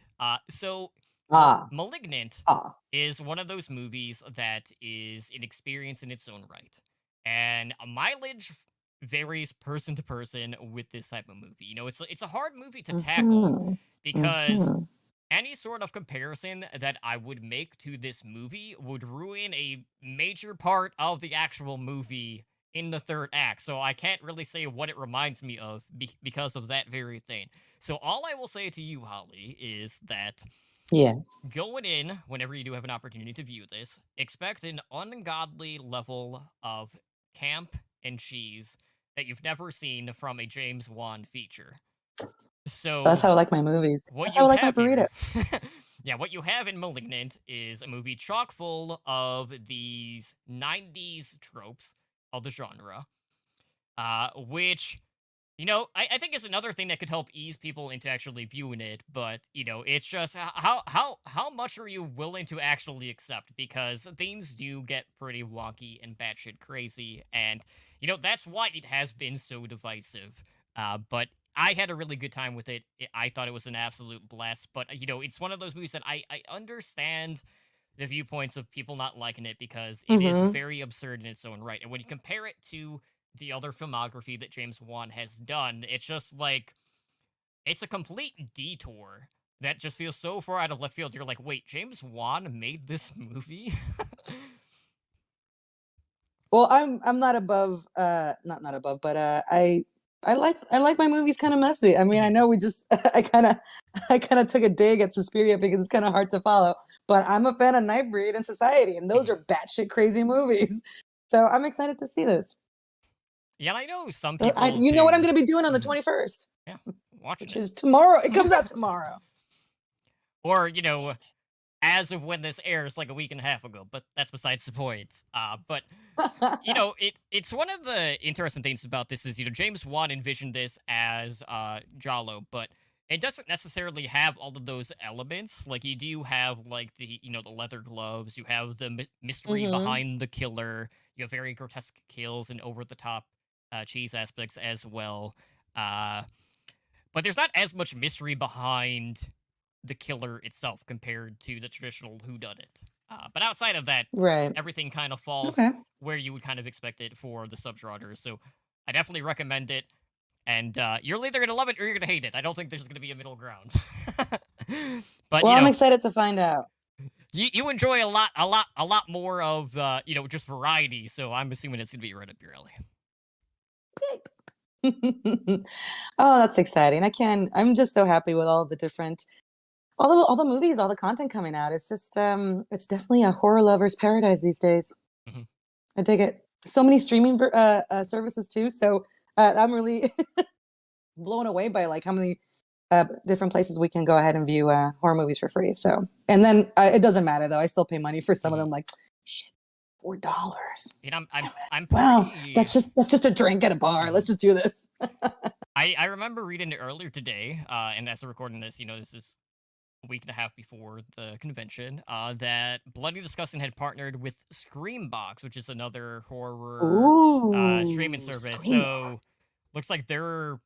I'll be getting I think Screambox soon. Bloody Disgusting is actually like taking it over. So hopefully their catalog is going to improve because I remember watching it in the past or doing a trial, wasn't too impressed when you compared it to like Shudder. So hopefully with this joint effort, things are going to improve just across. That was a the great bar. setup, and that was accidental. Screambox. Yeah. I'll be getting it soon. Yeah, so hopefully we get to see some improvements on their end, just to have another option out there, because we do just have the go-tos with Shudder. I mean, Netflix does have genre pieces. Mhm. Some of them are kind of like direct-to-DVD things, much like you would expect for like Hulu. Hulu has a lot of those as well, and you also have streaming sites that have more of the, like grindhouse type stuff and more schlocky films like Midnight There's Bulk. I just saw some random ones on a Roku TV that I have. It was something called like Fossum, and there was another one too. I was like, holy crap, no shit. So I was just impressed about the number of choices that I had. So good stuff. It's a good October this year. Absolutely, and hopefully next year is going to deliver just as much. But speaking of October, we cannot talk about this year's releases without talking about the upcoming release of Last Night in Soho, directed by Ooh. Edgar Wright. So, Edgar Wright returned into the horror genre after he did Hot Fuzz and Shaun of the Dead. He also made Baby Driver, which is honestly like a top 5 film of any genre Yeah. for me, which is fantastic. That dude does not know how to fail. Good job. It's I just love all of his movies. hit after hit, which is great to see. So Yeah. I'm really excited. So what we have here is Last Night in Soho follows a young woman who has a passion for fashion design. Funny enough, a lot of these films are going back straight to the fashion industry. And she has this strange sixth sense where she finds herself transported to 1966 London in the body of a nightclub singer of the 60s named Sandy. So while she's in Sandy's body, she begins a romantic relationship, but begins to realize that Sandy's life isn't as glamorous as it looks to be, and both past and present begin to fall apart with horrifying consequences. So I'm sure you've seen this advertised in theaters or online, and a lot of the promo work has revolved around the 1964 classic from Petula Clark, Downtown, which is like the centerpiece for the promotional stuff here. And you have Taylor Joy's version offering a more, moody take to this song, Sure. which has like the orchestral backing behind it. And I know they just released the music video for it earlier today, as a matter of fact. I was watching it. And what I love about this is the casting of this movie. And, for Edgar Wright, it just seems so perfect because this is a director who had lived in London for 27 years.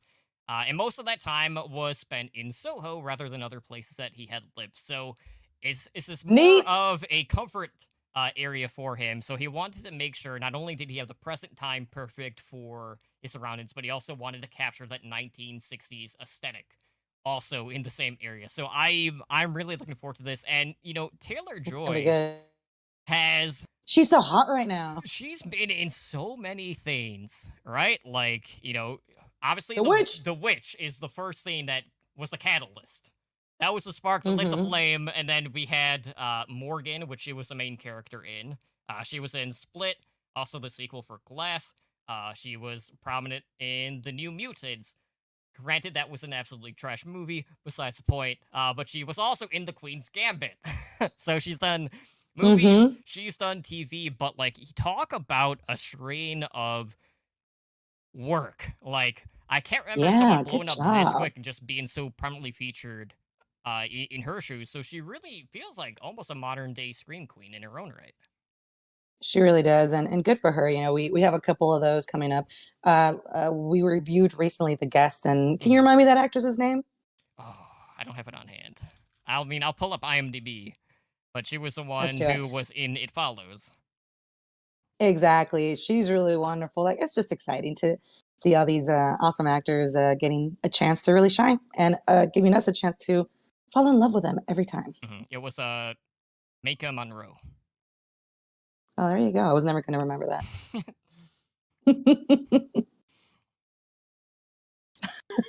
That's all I got, T. Yeah, I got that. So outside of this, obviously, like, The Witch was the thing that gravitated right towards, Taylor-Joy, and just fell in love with her when it premiered in Sundance back in 2015.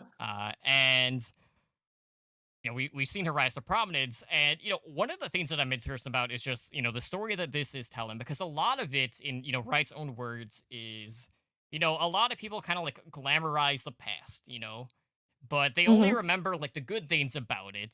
They kind of just shy Like the away fashion. from all of the yes, like the fashion, or the injustice, the hairstyle, oppression.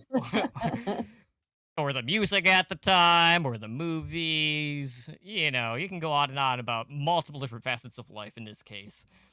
But this is basically going to be a cautionary tale of those who are like overly nostalgic about the past.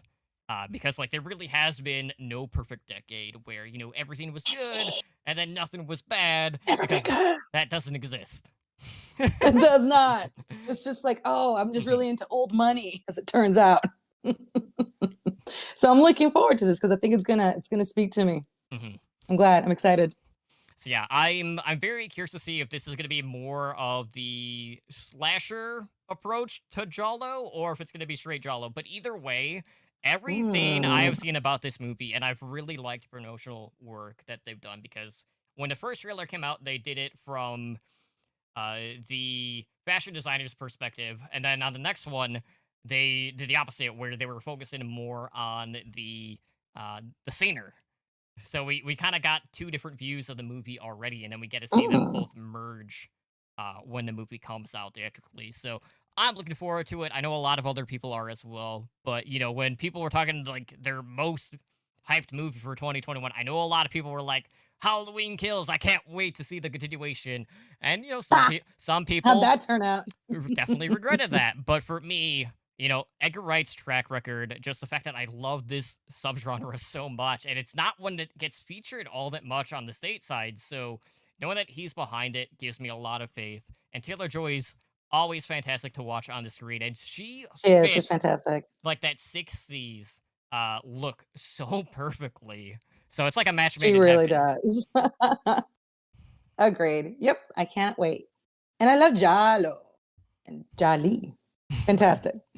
Yeah, so I really hope this is a subgenre that continues to blow up. Yes, like all of this stuff didn't hit like back to back to back like we have seen with the recent slasher resurgence. And hopefully, that's going to continue to pick up, some steam as well. But I like when we have these snippets here and there where we have these pockets of certain subgenres really exploding and flourishing. Because, it's a good reminder of what else is out there within the genre, because not all of these get the heavy focus, because not a lot of them are really released in the West. Right. Because so much of it is just based in Europe in this case. So I'm looking forward to this. Hopefully it lives up to my expectations and we don't have another Halloween Kills on our hands. But I don't think that's going to be the case for this one in particular. And I'm in a good mood this month. I think, I'm going to see it in the best possible frame of mind. I'm ready to love is what I'm trying to say. I'm ready to love again. Absolutely. So with that being said, Holly, I think we wrap things up for tonight. So for everyone watching... I gotta go. My cat's really upset. Yeah, the cat's gonna probably like claw the earphones out again, like they tried to do earlier. But stay tuned for the rest of the Slash and Cast Network virtual Halloween convention. We have been Handle with Scare. We have new episodes on podcatchers every Thursday. Usually we focus on a specific phobia each month, and then we do 4 films or 5, depending on how many weeks there are, for each, different phobia. And you can find us online, both on Instagram at HandleWithScarePod. We're on Twitter at HandleWithScare. And you can visit our website at the handle whiscarepod.com. But for now, thank you so much for tuning in, and we'll see you guys next time. There you go. That was Handle with Scare. What a cool segment, because it's certainly different than the norm. You know, it's not just being tossed into Halloween Kills. Although they do get a shit on Halloween Kills a little bit in there. You know, so be it. You got to do what you got to do, and I don't necessarily disagree. So, although Halloween Kills is going to be a very large part of tomorrow's show, so love or hate it, you should be here tomorrow. Handle with Scare, go check out their website and find all of their links. handlewithscarepod.com. You can find, you know, all their social media, the show itself. Go subscribe, listen to it. I mean, did you not enjoy that conversation? Get a lot more of that by listening to the podcast. Okay, you can also find it /cast.network. All right, that's that. I have to point this out because I did some talking about The Last Matinee, which I haven't seen, and I was like, oh man, that sounds kind of fucking cool. It's like, oh my god, I really didn't even know much about it, so I was like, oh man, let me look this up a little bit. This is the poster. Oh god. Was that a stroke for you too? Yeah. Oh man, that was a fucking stroke for me too. I want to show you it, but it was a stroke. Hold on, maybe it's because I'm in full screen. Hold on. Standing by. Technical difficulties. Who made this? Who would have thought? Who would have thought? There you go. Yeah, so that's the poster for The Last Matinee. If that's not enough to make you want to go check that movie out, I don't know what is, dude. So I appreciate them recommending that and bringing it up, because I'm going to go check it out now. All right, so it is it's 11 p.m. Eastern, which means we're at the concluding part of the show. Nicholas, you seem like you had something you wanted to say. Do we want to give a little insight, a little sneak peek into what they can expect tomorrow? Yeah, so tomorrow, we won't have a locked schedule till, I don't know, probably really close to the show starting because there's some things that are changing around. In fact, like I literally just got off the phone with James U. Courtney in the middle of that segment, and we just locked a time for tomorrow. So, it's happening. James U. Courtney, 100% confirmed for tomorrow, but we had to find time to work around his crazy schedule. So, I mean, we have James U. Courtney tomorrow, Chris Duran from Halloween H2O and Scream 2. It's looking like, depending on how things change around, we have Ron Sloan from 13 Fanboy and Friday the 13th Part 5, Haley Greenbauer from 13 Fanboy. Certainly a lot going on tomorrow, and probably more to come. And Sunday, it just seems like nonstop. I mean, freaking Damien from fucking Strangers Pray at Night reached out to us today, and it was like, okay, yeah, dude, let's get you on the show live. Yeah. So he might be sneaking in too. I don't know, man. It became a lot, and there's going to be, bumps in the road to get all this shit together. But I think we put together a fuck ton of content for the 3-day live stream. Absolutely. Make sure, first of all, you should be subscribed. I hope so. Turn the notifications on. If you have Twitter, follow us on Twitter so you know when the schedule's out, what to expect. This rest of the weekend, this was a great kickoff show. This is a great day. I like it. Yeah, it was a lot of fun, and I really appreciate everyone in the Slashcast Podcast Network that took the time and really invested and made this shit happen and did segments, because to me, seeing you guys get to be in the spotlight and talk about shit that I don't know as well, especially seeing Handle with Scare talk about shit like Giallo is fucking cool, and that means a lot to us. So I really appreciate you guys taking the time. Hey, you may not meet him in person, but James will be here tomorrow, and that is close enough, right? It's close enough. And I think James, based on our conversation, I think James has a lot he wants to talk about when it comes to Halloween Kills and the reactions and what's coming next for Halloween Ends. So I think it's gonna be a really fun conversation. I think you guys are gonna dig it. And the stuff with Chris Duran's already recorded. I know that's fun. We talk about Looney Tunes Back in Action. That's peak stuff. I don't know. If you're not going to tune in for that, I don't know what you're going to tune in for.